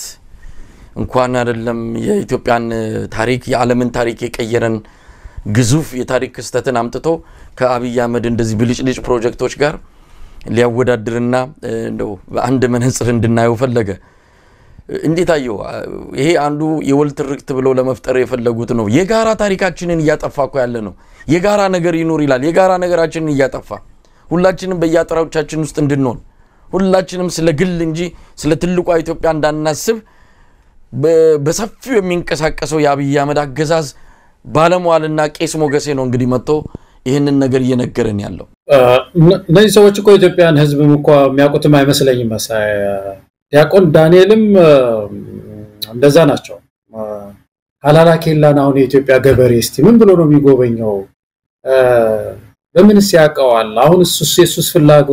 ፍላጎት የኢትዮጵያ ገበሬ ፍላጎት እንግዲህ 80% ህዝባችን ገበሬ ነው መሳይ ያንዳንዱ ኢትዮጵያዊ ያንን ሄዶ እኮ እስካሁን አላየም ምን ብሎ ነው ሄዶ የሚያየው በምን አቅሙስ ነው የሚያየው አይደለም የኢትዮጵያ ገበሬ አስተማሪው አቅም ይኖራል ሀላላኬላን ሄዶ ለማየት ናይት አስተሳሰብ ነው ሊቋ አስተሳሰቡ ነው የሚገርመኝ አብይ አህመድ በቀደም የትግራይን ገበሬ ኢሜል አርግልኝ ይላል የትግራይ ገበሬ እንዴት አድርጎ አደር ኢሜል ስለመፈጠሩ ማያውቅም 80% የሚሆነው የትግራይ ገበሬ ትግራይ አጎስ የሚባል ገበሬ ትራሃስ የምትባል ገበሬ ፕሬዚደንትሽን በኢሜል አርግልኝ ጠቁሚኝ ቢላት በምንድነው የምታውቀው እቺ ሰው የአማራ ገበሬ ሀላላኬላ መንዝን እኔን ዘመድ ጎብኝ ብለው እኔ ምን ማለት ነው የሚለኝ አሁን ገበሬ እኔን የሚጠይቀኝ ማጭዴን ቀየርልኝ ነው ወገቤን በጠሰው ማጭዱ ማዳበሪያ አቀርብልኝ ትላሌ ዘመናዊ አሰራር አሳየኝ ነው የሚለውና እነዚህ ሰዎች ኢትዮጵያንም አያቋትም እኮ ነው ማለት አልተረዱም በጣም የሚያስገርም ነገር እኮ ነው ያደር ይራቁ ይሄዳሉ የሆነ ደሴት ፈጠሩ ህዝብ ነው ደግሞ የወጡት ከደሃ ህዝብ ነው የወጡት የሚያስገርመኝ ነገር ይሄ ነው አሁን አንድ ከደሃ ህዝብ የወጣ ሰው የትግራይን ገበሬ ኢሜል አርግልኝ እንዴት ሊለው እንደሚችል ነው የሚገርመኝ በጣም የተለዩ የሆኑ ነው ወደ ደሴት እዚህ ሐላላ ኬላ ውስጥ በቆዩ ቁጥር ተለየ ችግር ውስጥ እየገባን ነው ያለ ነው በመሰረቱ ይሄ ሜሞሪ ሊሆነንም አይችልም እንደ ማህበረሰብ እንደውም መጥፎ አሻራ ነው የሆነው መሳይ በረሃብ ጊዜ በመፈናቀል ጊዜ በሰው ትከሻ በሰው እንባ ላይ የተገነባው ሐላላ ኬላ ብዙ ሰው ጎዳና ላይ በወደቀበት ጊዜ ሰው በረሃብ ባለቀበት ጊዜ ስንዴ እየለመንን ባለንበት ጊዜ የተሰራ ነው ታሪኩ ይሄ ነው ሌጋሲው ይሄ ነው የነዛ ቦታዎች የሚቀጥለው ትውልድም ሲዝናና የዛ ትውልድ ሜሞሪ ይሄ ነው መሰል በዚህ ወቅት ነው የተሰራው በዛ ወቅት ከባድ ጦርነት ላይ ነበር ትግራይ አማራ ክልል ከባድ ጦርነት ነበር ያለ ደግሞ የሚቀጥለው ትውልድ ደግሞ በጣም ታሪክ ይወዳል ጄነሬሽኑ እንደዛ ነው የሚሆነው እና ጥሩ አሻራዎች አሉ ጥሩ አሻራ ሊሆን የሚችለው ትምህርት ቤት ነበርኩ ሆስፒታል ክሊኒክ ነበር የተፈናቀሉ ሰዎች ወደ ቦታቸው መመለስ ነበር ማህበራዊ ጉዳይ ላይ ማተኮር ነበር ይሄ እኚህ ሰው አሁን ይሄ ስለ ሐላላ ኬላስ ምን ጠበቃ ያረጋቸዋል ማህበራዊ ጉዳይ አይደለም ማህበራዊ ጉዳይ ትምህርት ጤና ምናምን ነው የሚመለከተው ምን አዝማሪ ያረጋቸው የማህበራዊ ምንድነው የዚህ ሐላላ ኬላን ሂዱና ጎብኙ ታሪካችን ማዕከል ሊሆን ይችላል የሚሉት ማለት ነው ከሁሉም በላይ ግን ፐርሰናሊ መሳይ ዳንኤል ክብረት የሙያው ችግር ይመስለኛል ባንድ በኩል ማህበራዊ ጉዳይ አማካሪ ምንድነው የሚለው ያውቁት በእርግጠኝነት ከአብይ አህመድም ዝርዝር ዶክመንት አልተሰጣቸው የሥራ ኃላፊነታቸውን በተመለከተ ከዚህ በፊት ጠይቀን ነበር እንትናቸው ውስጥ ገብተን ነበር የዚህ ዌብሳይት ይኖራቸው እንደሆነ ዌብሳይት የሥራ ድርሻቸው ምንድነው ዛምዛም ስለሚሮጡ ምንድነው የተሰጣቸው የሥራ ድርሻ ብለን ለማየት ሞክረን ምንም ዌብሳይት የላቸው ምን ይላቸው አይታወቅም በኋላ አንድ ሰው ጠይቋቸው ምንድነው ስራው ሲባል ማህበራዊ ጉዳይ አማክራለሁ ጠቅላይ ሚኒስትሩ አንዳንድ ስራ ሲሰጡኝም እሰራለሁ ብሎ ቁጭ ነው አይደለም ማህበራዊ ጉዳይ በየሀገሩ የተለያየ ነው አንዳንድ ሀገር ካልቸር ሪሊጂን እና የሴቶች ወጣቶች ጉዳይ ይመለከታል ኢትዮጵያ ውስጥ ሰፋ ብሎ ትምህርት ጤና ሁሉ አለበት ያ ለምን እንደገባ አላውቅም ግን እነዚህ የተሰጡ ማህበራዊ ጉዳይ ተብሎ ኢትዮጵያ ውስጥ ዲፋይን የተደረጉት ኤሪያስ ላይ ትምህርት ቤት አልተከፈተም ወጣቶች ችግር ላይ ወድቀዋል ስራ አጥነት እንደዚህ ሆኗል ጡረተኞች የሚበሉት አጥተዋል ጡረተኞች የሚበሉት አጥተዋል አገራቸውን አገልግለው እዚህ ካደረሱ በኋላ ወይ ሰርተው ኑሯቸው እንዳይደጉሙ አቅማቸው ደክሟል እየተራቡ ነው ያሉት ማለት የማን ስራ ነው ያቶ ዳንኤል ክብረት ስራ ነበር የዳቆን ዳንኤል ክብረት ስራ ነበር እና ይሄ አንዱ ይሄ ችግር ነው የሚታይ ሌላው በጣም የሚያስገርመኝ ነገር ይሄ አንድ ጥያቄ ለብልጽግና ሁሉ ነው ይሄን መጠየቅ ያለብን ዳቆን ዳንኤል ክብረት ጨርሶ አልቀባቸው በሙያሙ ላይ ያሉበትም አይመስለኝም ይሄ በተለይ ማህበራዊ ጉዳይ ላይ ግን ብልጽግና የወል ትርክት ማለት ምን ማለት ነው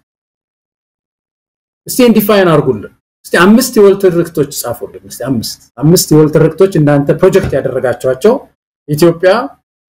የወል ትርክት ሊሆኑ ይገባል እንከተላቸው ይገባል የምትሉ እስቲ 5 ጉዳይ ዘርዝሩና ጻፉልን እስቲ አላውቁትም እኮ ይሄንን ሁለተኛ መልታይ ዳይሜንሽናሊዝም ይሄ ምንድነው መልታይ ናሽናሊዝም ሲሉ ነበር ዲያቆን ዳንኤል ይሄ ምንድነው ህብረ ብሔራዊነት ምን ማለት ነው ህብረ ብሔራዊነት ማለት ህብረ ብሔራዊነት በእንግሊዘኛ መልታይ ናሽናሊዝም ማለት ህብረ ብሔራዊነት ማለት እኮ የተለያዩ ሀገሮች ተሰባስበው ኮንፌዴሬሽን የፈጠሩበት ህብረት ማለት ነው የአውሮፓ ህብረት አይነት ማለት መልታይ ናሽናሊዝም ያው ስሙ እንደሚጠቁመው መልታይ ማለት ብዙ ነው ናሽናሊዝም ማለት እንግዲህ ብዙ ብሔሮች ወይም ብዙ ሀገሮች ማለት የተለያዩ ሀገሮች መጥተው የሆነ ኮንፌዴሬሽን ነገር ሲፈጥሩ ነው መልታይ ናሽናሊዝም የሚባለው ምስቲ ይሄንን ይዘው እንደው ቃሉ ደስ ስለሚል ብቻ ህብረ ብሔራዊ ኢትዮጵያን እንገነባለን ኢትዮጵያ ብልጽግና ህብረ ብሔራዊነት ሊገነባ ነው ያላችሁ ለምን እንደምታጣሉት ህዝቡ ሌላው ይሄ ባህር በር ጥያቄ ምን አገባቸው የሚሰውየስ መሳይ ባህር በር የሴኩሪቲ ኢሹ መስለኛል እሱ ደግሞ ማህበራዊ ጉዳይ ነው ማለት ነው አሁን የማህበራዊ ጉዳይ ዘርፍ ውስጥ ነው የቀይ ባህር ገብቷል እና እንደዚህ አይነት ነገሮች ይነሳሉና በተለይኝ ሰው እኔ በጣም ይገርመኛል የሚያሳየው ግን አንዱ ትልቁ ነገር ምንድነው በአገራችን ስርዓት አለመኖር ገደብ አለመኖር አጉራ ዘለልነት በቃ ዝም ብሎ ዘም ነው ሴኩሪቲ ውስጥ አንዱበት ይገቡበታል እዛኛውም ጋር የተቋም መጋጨት የመዋቅር ግጭት አገሪቱን በጣም ያመሳት ነው ያላቸው እና ይሄ የሚመስለኝ አንዱ ቅድም ያመነጽር ነው መሳይ ግድ የለም ያመነጽር ቀይ ባህርን ሁሉ እንደዚህ ያሳየ እሱን አውልቁ ብልጽግና ሰው የመደመር ብልጽግና አጋደለን ይሄ እሱን አርጋችሁ ከሆነ ዲፕሎማሲ እየዘራችሁ ካላችሁ ይሄ የተሳሳተ ነገር ነው ቀይ ባህር እንደዚህ አይደለም የሚገኘው ሰው መርከብ አንጠልጥለን ቀይ ባህር ውስጥ ልንገባ ነው በማለት ኢትዮጵያ መርከብ የምታገኝበት ማን ነው ቀይ ባህር የምትጠጋበት ሁኔታ የለምና እንደው ምናልባት ዳንኤል ክብረትን ስታሳይ ስከታተላቸው ስለነበር ይገርመኛል በጣም ከሌሎቹ ሰዎች ሁሉ ይገርሙኛል እሳቸው ገለታው እንግዲህ የዳንኤል ክብረት ንግግር ላይ ቀደም ሲል በመነሻዬም እንዳልኩት የማይነጻጸርና የማይወዳደርን ነገር ለማወዳደር መሞከር ራስን ከነዛ ግዙፍ የኢትዮጵያ ታሪኮች ላይ በኢትዮጵያ ታሪክ ላይ ትልቅ አሻራ ባላቸው ክስተቶች ጋር ራስን ለማቅረብና ለማስጠጋት የሚደረግ መፍጨርጨር እንጂ አብይ አህመድ ልክ የአብይ አህመድ ዘመን ያከተመለት ይሄ የሚሉት በሙሉ አብሮ በምንድነው የቆሻሻ እንትን ውስጥ የሚገባ ነገር ነው ሲሰራ የነበረው ምንም ወደ ትውልድ የማይሻገር አሁን ላይ ያለውን ነገር እንኳን ለመግለጽ ኢትዮጵያውን ያለችውበትን ሁኔታ እንኳን መግለጽ የማይችል ጊዜውን የማይዋጅ እንኳን አይደለም ለወደፊቱ በራእይ በተስፋ የምንጠብቀው ይቅርና አሁን ላለው ነገር ራሱ በጣም ፈጽሞ የማይመጥን ስራዎችን ነው እንግዲህ ከታሪክ አድዋን በመምዘዝ አሁን ደግሞ ከዚህ ከህዳሴ ግድብ ጋር ህዳሴ ግድብና የአብይ አህመድ ፕሮጀክት ፈጽሞ አይገናኙም ህዳሴ ማለት እንደው እንደተባለው እንደ አጀማመሩ ቢያልቅ ኖሮ በጣም ትልቅ ፕሮጀክት ነው ለኢትዮጵያ ትልቅ ለውጥ ሊያመጣ የሚችል ነው ብቻውን ሳይሆን ከሌሎች ጥረቶች ጋር እሱን ወስዶ ከአንድ ምንድነው ከሐላላ ኬላ ከጎርጎራ ጋር ሐላላ ኬላ እኮ $1500 ነው ለአንድ ቀን አዳር የተሰራውም እኮ ለኢትዮጵያዊ አይደለም የተሰራው ለማን እንደሆነ ይታወቃል በየቦታው የተሰሩት እኚ ምንድናቸው መዝናኛ ሎጆች ኢትዮጵያውያንን ታሳቢ አድርገው የተሰሩ አይደሉም ከኢትዮጵያን ጋር ምንም የሚገናኝ ነገር አይደለም ጎትቶ ከሱ ታሪክ ጋር ለማገናኘት የሚደረገው ጥረት ብዙም ውሃ የሚያነሳ አይደለም ዳንኤል ሌላ ነገር ሞክር ደሞ የኢትዮጵያ ህዝብ ለህዳሴ ግድብ ሲያዋጣ በርግጥ የነበረውም ተስፋ ስላለ በተሻለ ሁኔታ ፈልጎን ያደረገው ልንን እንችላለን ይሄንን ግን እሷውን ለሚለው ገበታ ለሀገር ምናምን የሚለውን የተለያየ ስም እየሰጠ የሰው መቀነት እየፈታ የሰው ባንክ እየበረበረ ያለ ፍቃዳቸው ከጉጪ እየነጠቀ እየመነተፈ የተሰራን መዝናኛ ሎጅ ልክ በፍላጎት እንደተሰራ ልክ ኢትዮጵያዊ ትርክት ልክ የጋራ ትርክት ለመስራት ኢትዮጵያውያን በፍቃድ ያደረጉት አስመስሎ ለማቅረብ የሚያደርገው ነገር የኢትዮጵያውያንንም ግንዛቤ መፈታተን ነው ለኢትዮጵያ ህዝብም ንቀት ነው የት ያቋል አሁን ሊያውቅም አይገባም እንደ አይነት ነገር ዛሬ 6000 የአማራ ብሔር ተወላጆች በሃይቅ አካባቢ ከኦሮሚያ ወለጋ የተፈናቀሉ ከመጠለያም ተባረው ዛፍ ስር እየተኙ ነው ያሉት ህፃናት ዛፍ ስር የሚረዳቸው የለም ፀሐይ ዝናቡ ቁሩ ሁሉ ነገር እየተፈራረቀባቸው ዛፍ ስር ነው ውሎ አዳራቸው ይሄንን 6000 ሰው ይዘን ነው እንግዲህ እነ ዳንኤል ስለመዝናኛ ሎጅ በዚህ ደረጃ የሚነግሩን እና ገለታው በጣም አንዳንድ ጊዜ የህዝብን የግንዛቤ አቅም ለመፈታተን የሚያደርጉት ድፍረት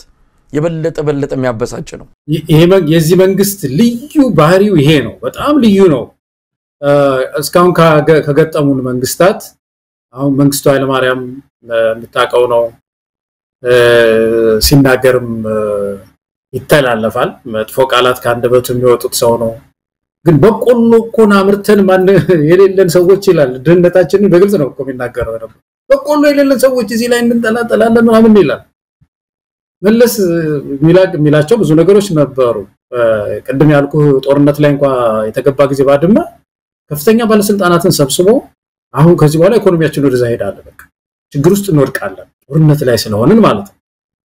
ግን ሰራተኛ እንዳይራባ አደራ ደሞዝ እንዳይቋረጥ ተሟሙታችሁ ለሰራተኛ ደሞዝ ስጡልኛል ይሄ ሰው ምንድነው የሚገልጸው ጦርነት ላይ ሆነን እናድጋለን እኮ ነው የሚልሃቢ በጦርነት መካከል ከአፍሪካ አንደኛ በድገት ነው የሆነው ዓለም እየተደመመብን ነው እየበረርን ነው ባየር ላይ እየከነፍን ነው ምንድነው ደግሞ ይሄ በአውሮፕላን እናንተ ስለማታያችሁ ነው እንጂ ኢትዮጵያ መብረር ጀምራለች እኮ የሚሉ እኮ ሰዎች እኮ ናቸው የመጡበት ጉድ እኮ ነው ጉድ ነው ማለት ይሄን እንትን አትለውም ፕሮፓጋንዳ አትለውም የሆነ አንድ ፕሮፓጋንዳ ነው ምናምን ልትለው አትችልም እኮ ርቋል በጣም ርቋል ይሄ ከፕሮስፐሪቲ ጎስፔል ጋር የተያያዘ ነው እዚህ የፕሮስፐሪቲ ጎስፔል ወይም የብልጽግና ምንድናቸው የብልጽግና ሃይማኖት አንድ የተወሰኑ ፒላርስ አሏቸው ምሰሶች አላቸው ያስተምሮ ምሰሶች አንዱ ክሌሚንግ ነው የሌለውን አንድ ሰው ክሌም ማድረግ ማለት ነው ይገባኛል አለኝ አገኘዋለሁ እያሉ አይምሮም ማሳብ እየተንሳፈፍኩ ነው የሄድኩ ነው ምንም ሳይኖረው ቤት ውስጥ እየተራበ እንደዚህ በል ሚል ትምርት አለው ከዛ ጋር ይወሰድ ነው ሁለተኛው ይሄ ኦፈሪንግ የሚባል አላቸው ኦፈሪንግ ማለት መባ ማለት መባ መሰብሰብ ቅድም እንደውም ስታነሳው ይሄኔ ትዝ ያለኝ ኦፈሪንግ ይባላል የብልጽግና አስተማሪ ፓስተሮች ስጡ ነው የሚሉት ስትሰጡ ትባረካላችሁ ነው የሚሏቸው ምእመናኖቻቸው በሰጣችሁ ትልክ ነው የምትባረኩት እና በጣም የሚያስገርም ነገር አንድ አርቲክል አይቼ በጣም ያስቃልም ያስገርማል የብልጽግና ፓስተሮች ስንት ሰው በዚህ ስብከታቸው እንዳበለጸጉ አይታወቅም ነገር ግን እነሱ እንደበለጸጉ ግን ምንም ጥያቄ የለውም ይላልና እነሱ በደንብ ነው ምክንያቱም ብዙ ኦፈሪንግ ይሏቸዋል ኦፈሪንግ ማለት መባ ማለት ነው ብዙ መስጠት ማለት በጣም ኢንካሬጅ ያደርጋሉ ለፈውስ ይቀበላሉ ብር እና ከፍተኛ በአውሮፕላን በጀት ነው የሚሄዱት እኮ ይገርማው ናይጄሪያ የነበሩት ሰው በጀት ነበር የሚሄዱት የራሳቸው ጀት ያላቸው በጣም ሀብታሞች ናቸው የብልጽግና ወንጌል አስተማሪዎች እና ይሄ አሁን ልክ አብይ አህመድን የዚህ ምንድነው ሞሰብ ነው ያልከው ቅድም ማሳይ ይሆን አንድ ስሙ ሁሉ ጊዜ ይጠፋብኛል የሞሰብ ወርቅ something ለዛ ማድማካራት አይ ሆነች እንትን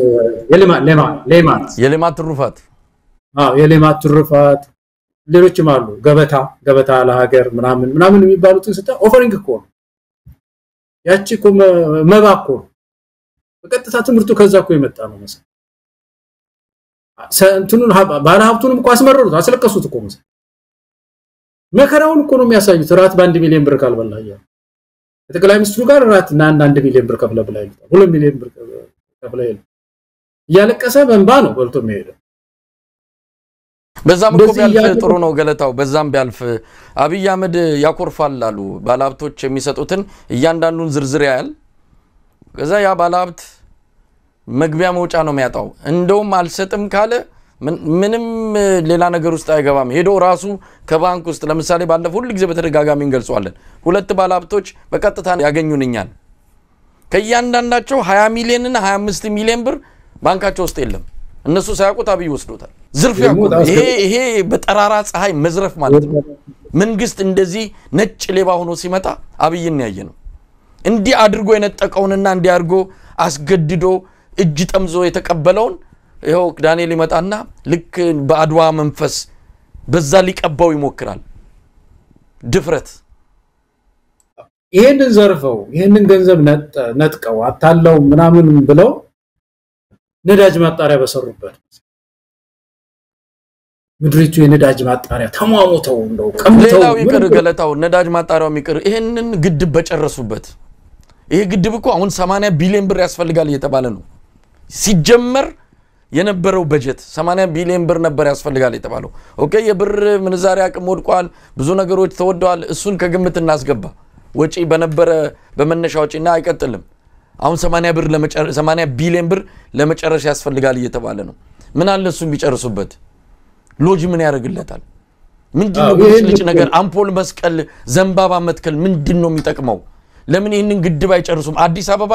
መብራት በየቀኑ እየጠፋ ነው 30% የሚሆነው የአዲስ አበባ ክፍል ብቻ ነው መብራት የሚያገኘው ሌላው ቦግ ብልጭ ድርግም ነው የሚልበት እንዲህ አይነት ሀገር ፈጥሮ ካድዋ ጋር የሚስተካከል ከሌላ ጋር የሚስተካከል ይያለ ሲያላዝን ግዴለም ነገም ቀን ይመጣል እኮ በአጠቃላይ የሰው ልጅን የድገት መሰላል በጣም እንጣጥ ብሎ የዘለለ ስለሆነ ነው እኮ ምንቃው መሳይ እንደ ኑሮህ ነው እኮ መኖር ያለበት አንድ ሰው እንዳቅሙ ነው በጣም ከዘለለ ስልጡን አይደለም ጨዋ አይደለም ያ ሰው ብኩን ነው ማለት ነው ዝም ብሎ ገንዘብ የወር ደሞዝ አንድ ጊዜ ተቀብሏልና አላላይ ከላ ሄዶ ቤተሰብ ይያለው ሰብርቻቻ ብሎ ቢመጣ ነገ ችግር ላይ ቢወድቅ ያ ሰው ምንድነው የሚባለው መዝናናት መጥፎ ስለሆነ እኮ አይደለም ለአንድ ቀን መዝናናት ስትል የወሩን ቤተሰብህን ዓለም ታስርባለህ ነው ጥያቄ ኢትዮጵያ ውስጥ እኮ ያለው ጥያቄ እኮ ይሄ ነው የቅደም ተከተል ጥያቄ እኮ ነው የተነሳው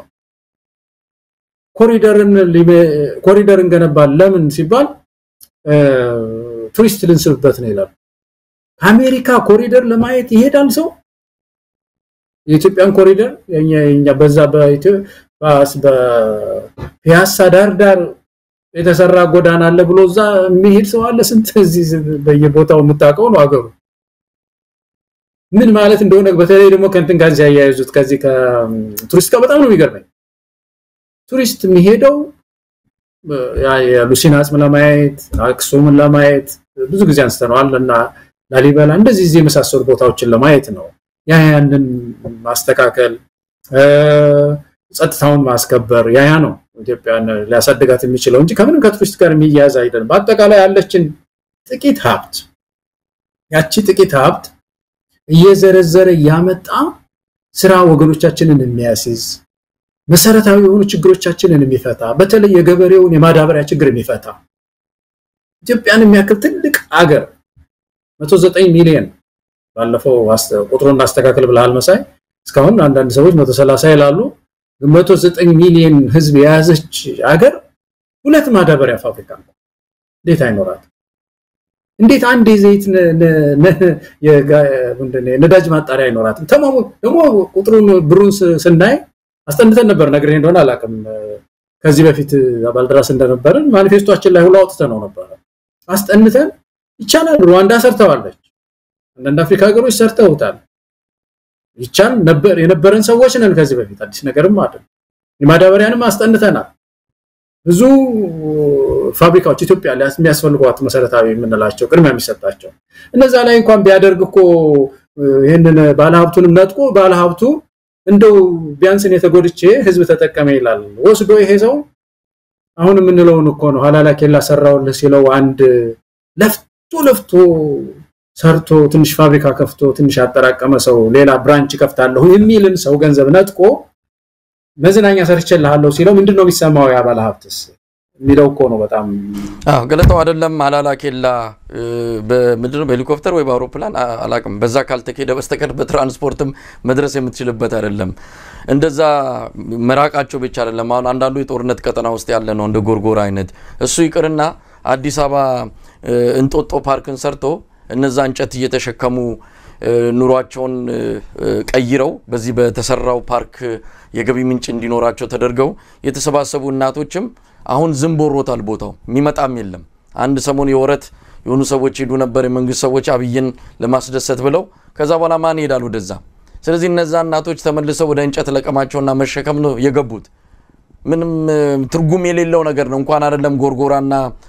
ራቅ ያሉት እነ ሐላላ ከላ ይቅሩና አዛ አዲስ አበባ ተገብ የሚሰሩትም እንኳን ሰው ሄዶ አያቸውም አንደኛ በምን ገንዘቡ ሌላው ይቅር አሁን የጅብ መንጋ የሆነ እኮ ነው እዚህ ኮሪደር የሚሉትም አሁን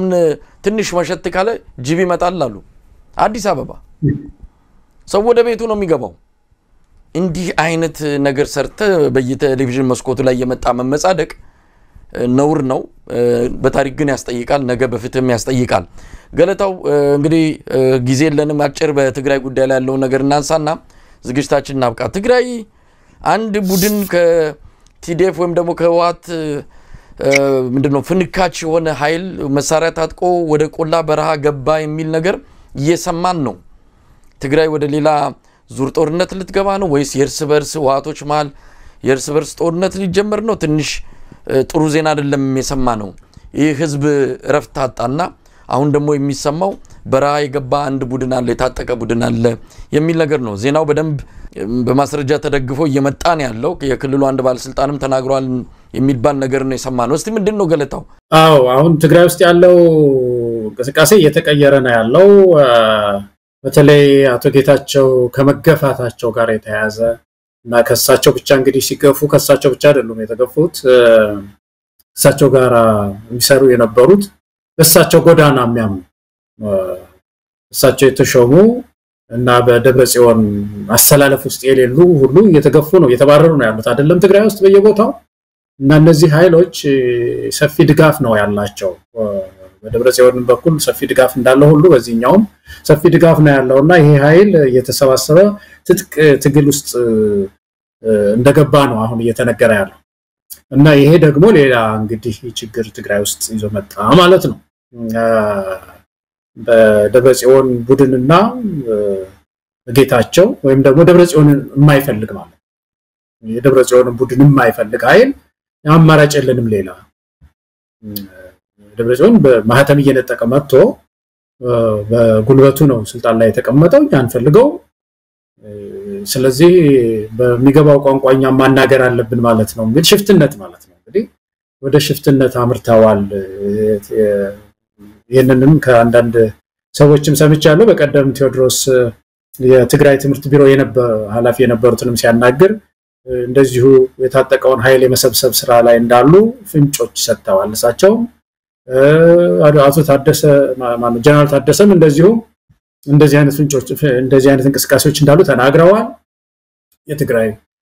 አካባቢ ወገኖቻችንም እንደዚሁ ስጋታቸውን ሲገልጹ ዛሬም እየሰማው ነበር ውይይት ሲያደርጉና አጠቃላይ ትግራይ ውስጥ ያለው ሁኔታ ከድጡ ወደ ማጡ ነው ይሄዳ ያለው የተፈራው ነገር ይሄ ነበር ይሄ ሁሉ ችግር የፌደራል መንግስት አያያዝ ነው ማሳይ ዋት በተለይ ደብረጽዮን አካባቢ ያለው የተከፈለ ነው የሚባለው ሁለት ገጭ ጓያለ ነው ሁለት ሊወጣው ነው የሚባለውና ዞሮ ግን ምንድነው የሆነው በዚህ መካከል ብዙ ጊዜ የምናነሳው ነገር በዚህ መካከል ጠምሶ የወጣ ሶስተኛ ኃይል የለም ሌላ የህብረተሰቡን ጥያቄ ያዘ አዲስ አስተሳሰብ ያዘ ኃይል አልወጣም ጠርምሶ አልወጣም በብዙ ወገኖቻችን ልብ ውስጥ አለ ግን ጠርምሶ ተደራጅቷል እና ያ ነገር ይተበቃል አሁን አንዳንድ ወገኖች ከድሜ ጋር ያያይዘው ሲናገሩ ሰማለው መሳይ ድሜ ይሄ ከዚህ ከ60 በላይ የሆንከው ባክህ በቃ ከዚህኛው በታች የሆንከው ባክህ ተንቀሳቀስ የሚል ነገር እኔ ይሄ ጥሩ እንቅስቃሴ አይመስለኝም መሳይ ባለፈው ታስታውስ እንደሆነ አብይ አህመድ አንዳርጋቸው ይመስለኛል በቀጥታ ስሙን ጠርቶ ላይ አይመስለኝም ግን አንዳርጋቸው ከድሜ ጋር ያያይዞ ልንሸኛቸው የተዘጋጀን ባለንበት ሰዓት እንደዚህ ሆኑ የሚል ነገር ወጋ ሊያደርገው ሞክሯል አንዳርጋቸው በዛን ቀን እዚህ የአሜሪካ ሴኔተሮችን እድሜ አይነ ባጠናው መሳይ በጣም ያስገርም አሜሪካ ሴኔተርስ እድሜያቸው ስንት ነው በያጠናውና 36 አመት የሆነ ሰው አንድ ሰው ብቻ ነው ያለው ሌሎቹ 90 ናቸው 90 91 70 80 60 በላይ እና በአጠቃላይ በአዛውንቶች የተሞላ ነው የአሜሪካ ሴኔተርስ ነው እድሜ አይደለም እድሜ ሳይሆን ከድሜ ጋር ያያይዘን ከዚህ በላይ ሆንከው የሚለው ትግል ውስጥ ጥሩ መስሎ ስላልታየኝ ነው ያነሳሁት መሳይ ያስተሳሰብ ለውጥ ያላቸው አባቶች ያስተሳሰብ ለውጥ ያላቸው ወጣቶች ሴቶች ሁሉም የህብረተሰብ ክፍል የሚሳተፍበት ንቅናቄ ትግራይ ውስጥ ያስፈልጋል ይሄ ንቅናቄ ግን ከሌሎቹ ጋር ደግሞ መያያዛል ምክንያቱም አሁን የትግራይ ውስጥ ያለ ችግር ደብረጽዮንን በመታገል ለውጥ ሊመጣ አይችልም ብቻው አብይ አህመድ ነው ዋናው ችግር ፈጣሪ አብይ አህመድ ስለዚህ ያንን እዛ ጭንቅላቱ ላይ ያለው ፌደራል መንግስት ላይ ያለው ችግር አብሮ ይፈታ ዘንድ ደግሞ የትግራይ ትግል ብቻውን ዋጋ የለውም አማራ ትግል ብቻው አይደለም የኦሮሞ ትግል ብቻ አይደለምና እንደዚህ የመተባበር ነገር ይሄ አዲስ እየታገለ ያለ ኃይል ማሰብ ያለበት ይመስለኛል መሳይ እንደው አሳሳቢ ነው ግን የዛ አካባቢ ነገር በጣም ገለታው እንግዲህ ዝግጅታችንን ጨርሰናል ምናልባት አጭር አስተያየት የምንሰጥበት ይሄ የአሜሪካ መንግስት የፕሬዝዳንት ትራምፕ በዓለም አቀፍ ደረጃ ዛሬ በጣም ሁሉ ነገር ተረብሾ ነው ያለው ሁሉም ሀገራት ላይ በተለይ አሜሪካ ቃም ያስገቡ ሀገራት ላይ የታሪፍ ጭማሪ አድርገዋል ታይቶም ተሰምቶም የማይታወቅ ነው ዓለም ተናክቷል ቻይናስ ከ34% እነ ታይዋን የአውሮፓ ህብረት ኢትዮጵያ ማልቀርላትም 10% ተጨምሯል ዓለም እየተንጫጫ ነው ይሄ ትልቅ አደጋ ነው ምናልባትም እንደ ዓለም አቀፍ ደረጃ በዓለም በሙሉ ወደ አንድ የኢኮኖሚ ድቀት ውስጥ ይገባል ተብሎ ተሰክቷል በዚህ ማል እንግዲህ የአብይ አህመድ አስተዳደር ይሄ ውሳኔ ከተሰጠ በኋላ 10% ታሪፍ የኢትዮጵያ ምርቶች ላይ ተጨምሮ ነገር ግን ለውድድር አመቺ ሁኔታ ከፍቶልናል የሚል መግለጫ ነው አብይ አህመድ መንደር የተሰማው እንዴት ተደርጎ በምን ስሌት የተጨመረባቸው በሙሉ ሲንጫጩ የአብይ አህመድ መንግስት ግን ለኔ መልካም እድል ነው ብሎ የገለጸበት መንገድ ምናልባት ኢኮኖሚ ባለሙያዎች የሚረዱት ከሆነ እንጠይቃቸዋለን ሰሞኑን ዝም ብለን በግልብ ኢኮኖሚ መረዳትና ባለው ሁኔታ ስናይ ግን የተጨመረባቸው በሙሉ መንጫጫት ውስጥ በገቡበት ሁኔታ አብይ አህመድ አስተዳደር 10% ታሪፍ ተጨምሮበት ግዴለም ይሄለኛ አሪፍ እድል ሊፈጥርልናል የሚለው ነገር አልገባንም በዝርዝር የሚገልጽልን የኢኮኖሚ ባለሙያ እንፈልጋለን ገለጣው ይሄ ውይይት ያስፈልጋል እንዳልከው ባለሙያዎች በለጣ አስተያየት ሊሰጡበት ይገባል እንግዲህ ዩናይትድ ስቴትስ ቀደም ባለው ጊዜ በተለይ ለአፍሪካ አገዋ የሚባል ፕሮጀክት ነበራት እንደሚታወቀው የአፍሪካ እድገት ነው አፍሪካን ግሮዝ ኦፖርቹኒቲ አክት ይባላል አገዋ እና ያ ያለ ቀረጥ ማስገባት ነው ያለ ቀረጥ አፍሪካውያን ሸቀጦቻቸውን ያስገቡ ኢኮኖሚያቸው እንዲያድግ ለማገዝ ነበር ይሄን ያደረገችው አሜሪካ አሁን ያንን የሚቀለብስ ነው ኢትዮጵያ ከዛ ወጣ ነበር ቆይታለች ከወጣች በዚህ በሰብአዊ መብት በተለይ ከትግራይ ጦርነት ጋር በተያያዘ ነበር የወጣችው የበለጠ ደግሞ አሁን ደግሞ ታሪፉ ሲጨምር ይቺ ሀገር እንግዲህ ብዙ ለውጦችን ነው ያደረገች ያለችው አሜሪካ እና መብታቸው ነው ሀገራቸው ነው ዓለም አቀፍ ግንኙነትም ደግሞ እንግዲህ በፈለጉት መንገድ ነው እነሱ የሚዘውሩትና ለምን ይሄን አደረጋችሁ የሚለው ነገር እኔ ዋም ይቋጥር አይመስለኝም ግን ሀገሮች ምንድነው እነሱም ተጽዕኖ የሚያሳድሩበትን መንገድ መፈለግ አለባቸው ያንዳንዱ ሀገር ማለት ነው ያንዳንዱ ሀገር አሜሪካ እንደዚህ አድርጋ ስትጨምር እነሱም ደግሞ የሚቀጡበት የራሳቸው መንገድ መፍጠር መቻል አለባቸው ተጽዕኖ ያላቸው ሀገሮች ይሄን ሊያደርጉ ይችላሉ ተጽዕኖ ያላቸው ሀገሮች እንደ ቻይና ለምሳሌ መሰሉ ሀገሮች ተጽዕኖአቸው ቀላል አይደለም አሜሪካ ገበያ ውስጥ በደንብ ነው ያሉት እዚህ ሀገር በደንብ ነው ያሉት እና እነሱ ተጽዕኖ ሊኖር ይችላል ኢትዮጵያ ግን እኔ ኢትዮጵያ ስለሆነ አንድ ትዝ ያለኝ እንትና ናቸው ተከበሩ አቶ ቡልቻ ደመቅሳ የተናገሩትን ያስታውሰኛል መለስ ዜናዊ 12% አድገናል ሲሉ ጠቅላይ ሚኒስትሩ መንግስቱ ደጋግሞ ኢትዮጵያ በ110 በ111 አድጋለች ይላል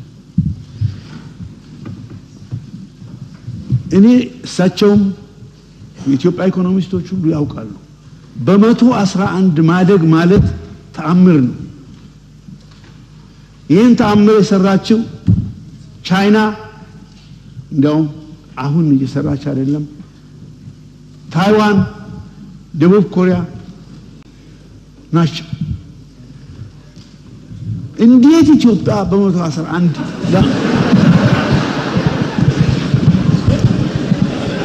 ኢትዮጵያ እንዴት አድርጋ ነው በ111 ያደገችው አንጎላ አሁን በ112 ያደገ ነው አንጎላ ለምንድን ነው በአንድ ጊዜ ብዙ ዘይት አገኙ ዘይት ያገኙ ሰዎች ወይንም ሌላ ነገር ያገኙ ሰዎች በ110 በ111 ቢያድጉ አይገርምም ለዓለምስ እንዴት አድርገን ነው ምን ገልጸው በ110 ቅድም እንደተባለው የዓለም የገንዘብ ድርጅት ኢትዮጵያ እና ሌሎች ምስራቅ አፍሪካ ሀገሮች ቢበዛ በ106 ያድጋሉ ብለዋል እኛ ግን እምቢ ብለን 11 ነው እንላለን ይሄ ተገቢ ነው ወይ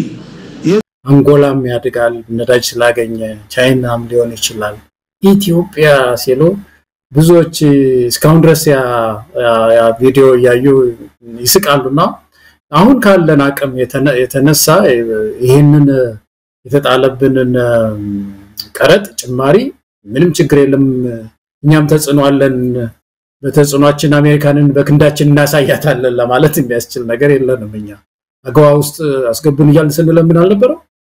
በነፃ አድርጉልን የምናስገባውን ሸቀጥ በነፃ ባካችሁ አድርጉልን ይያል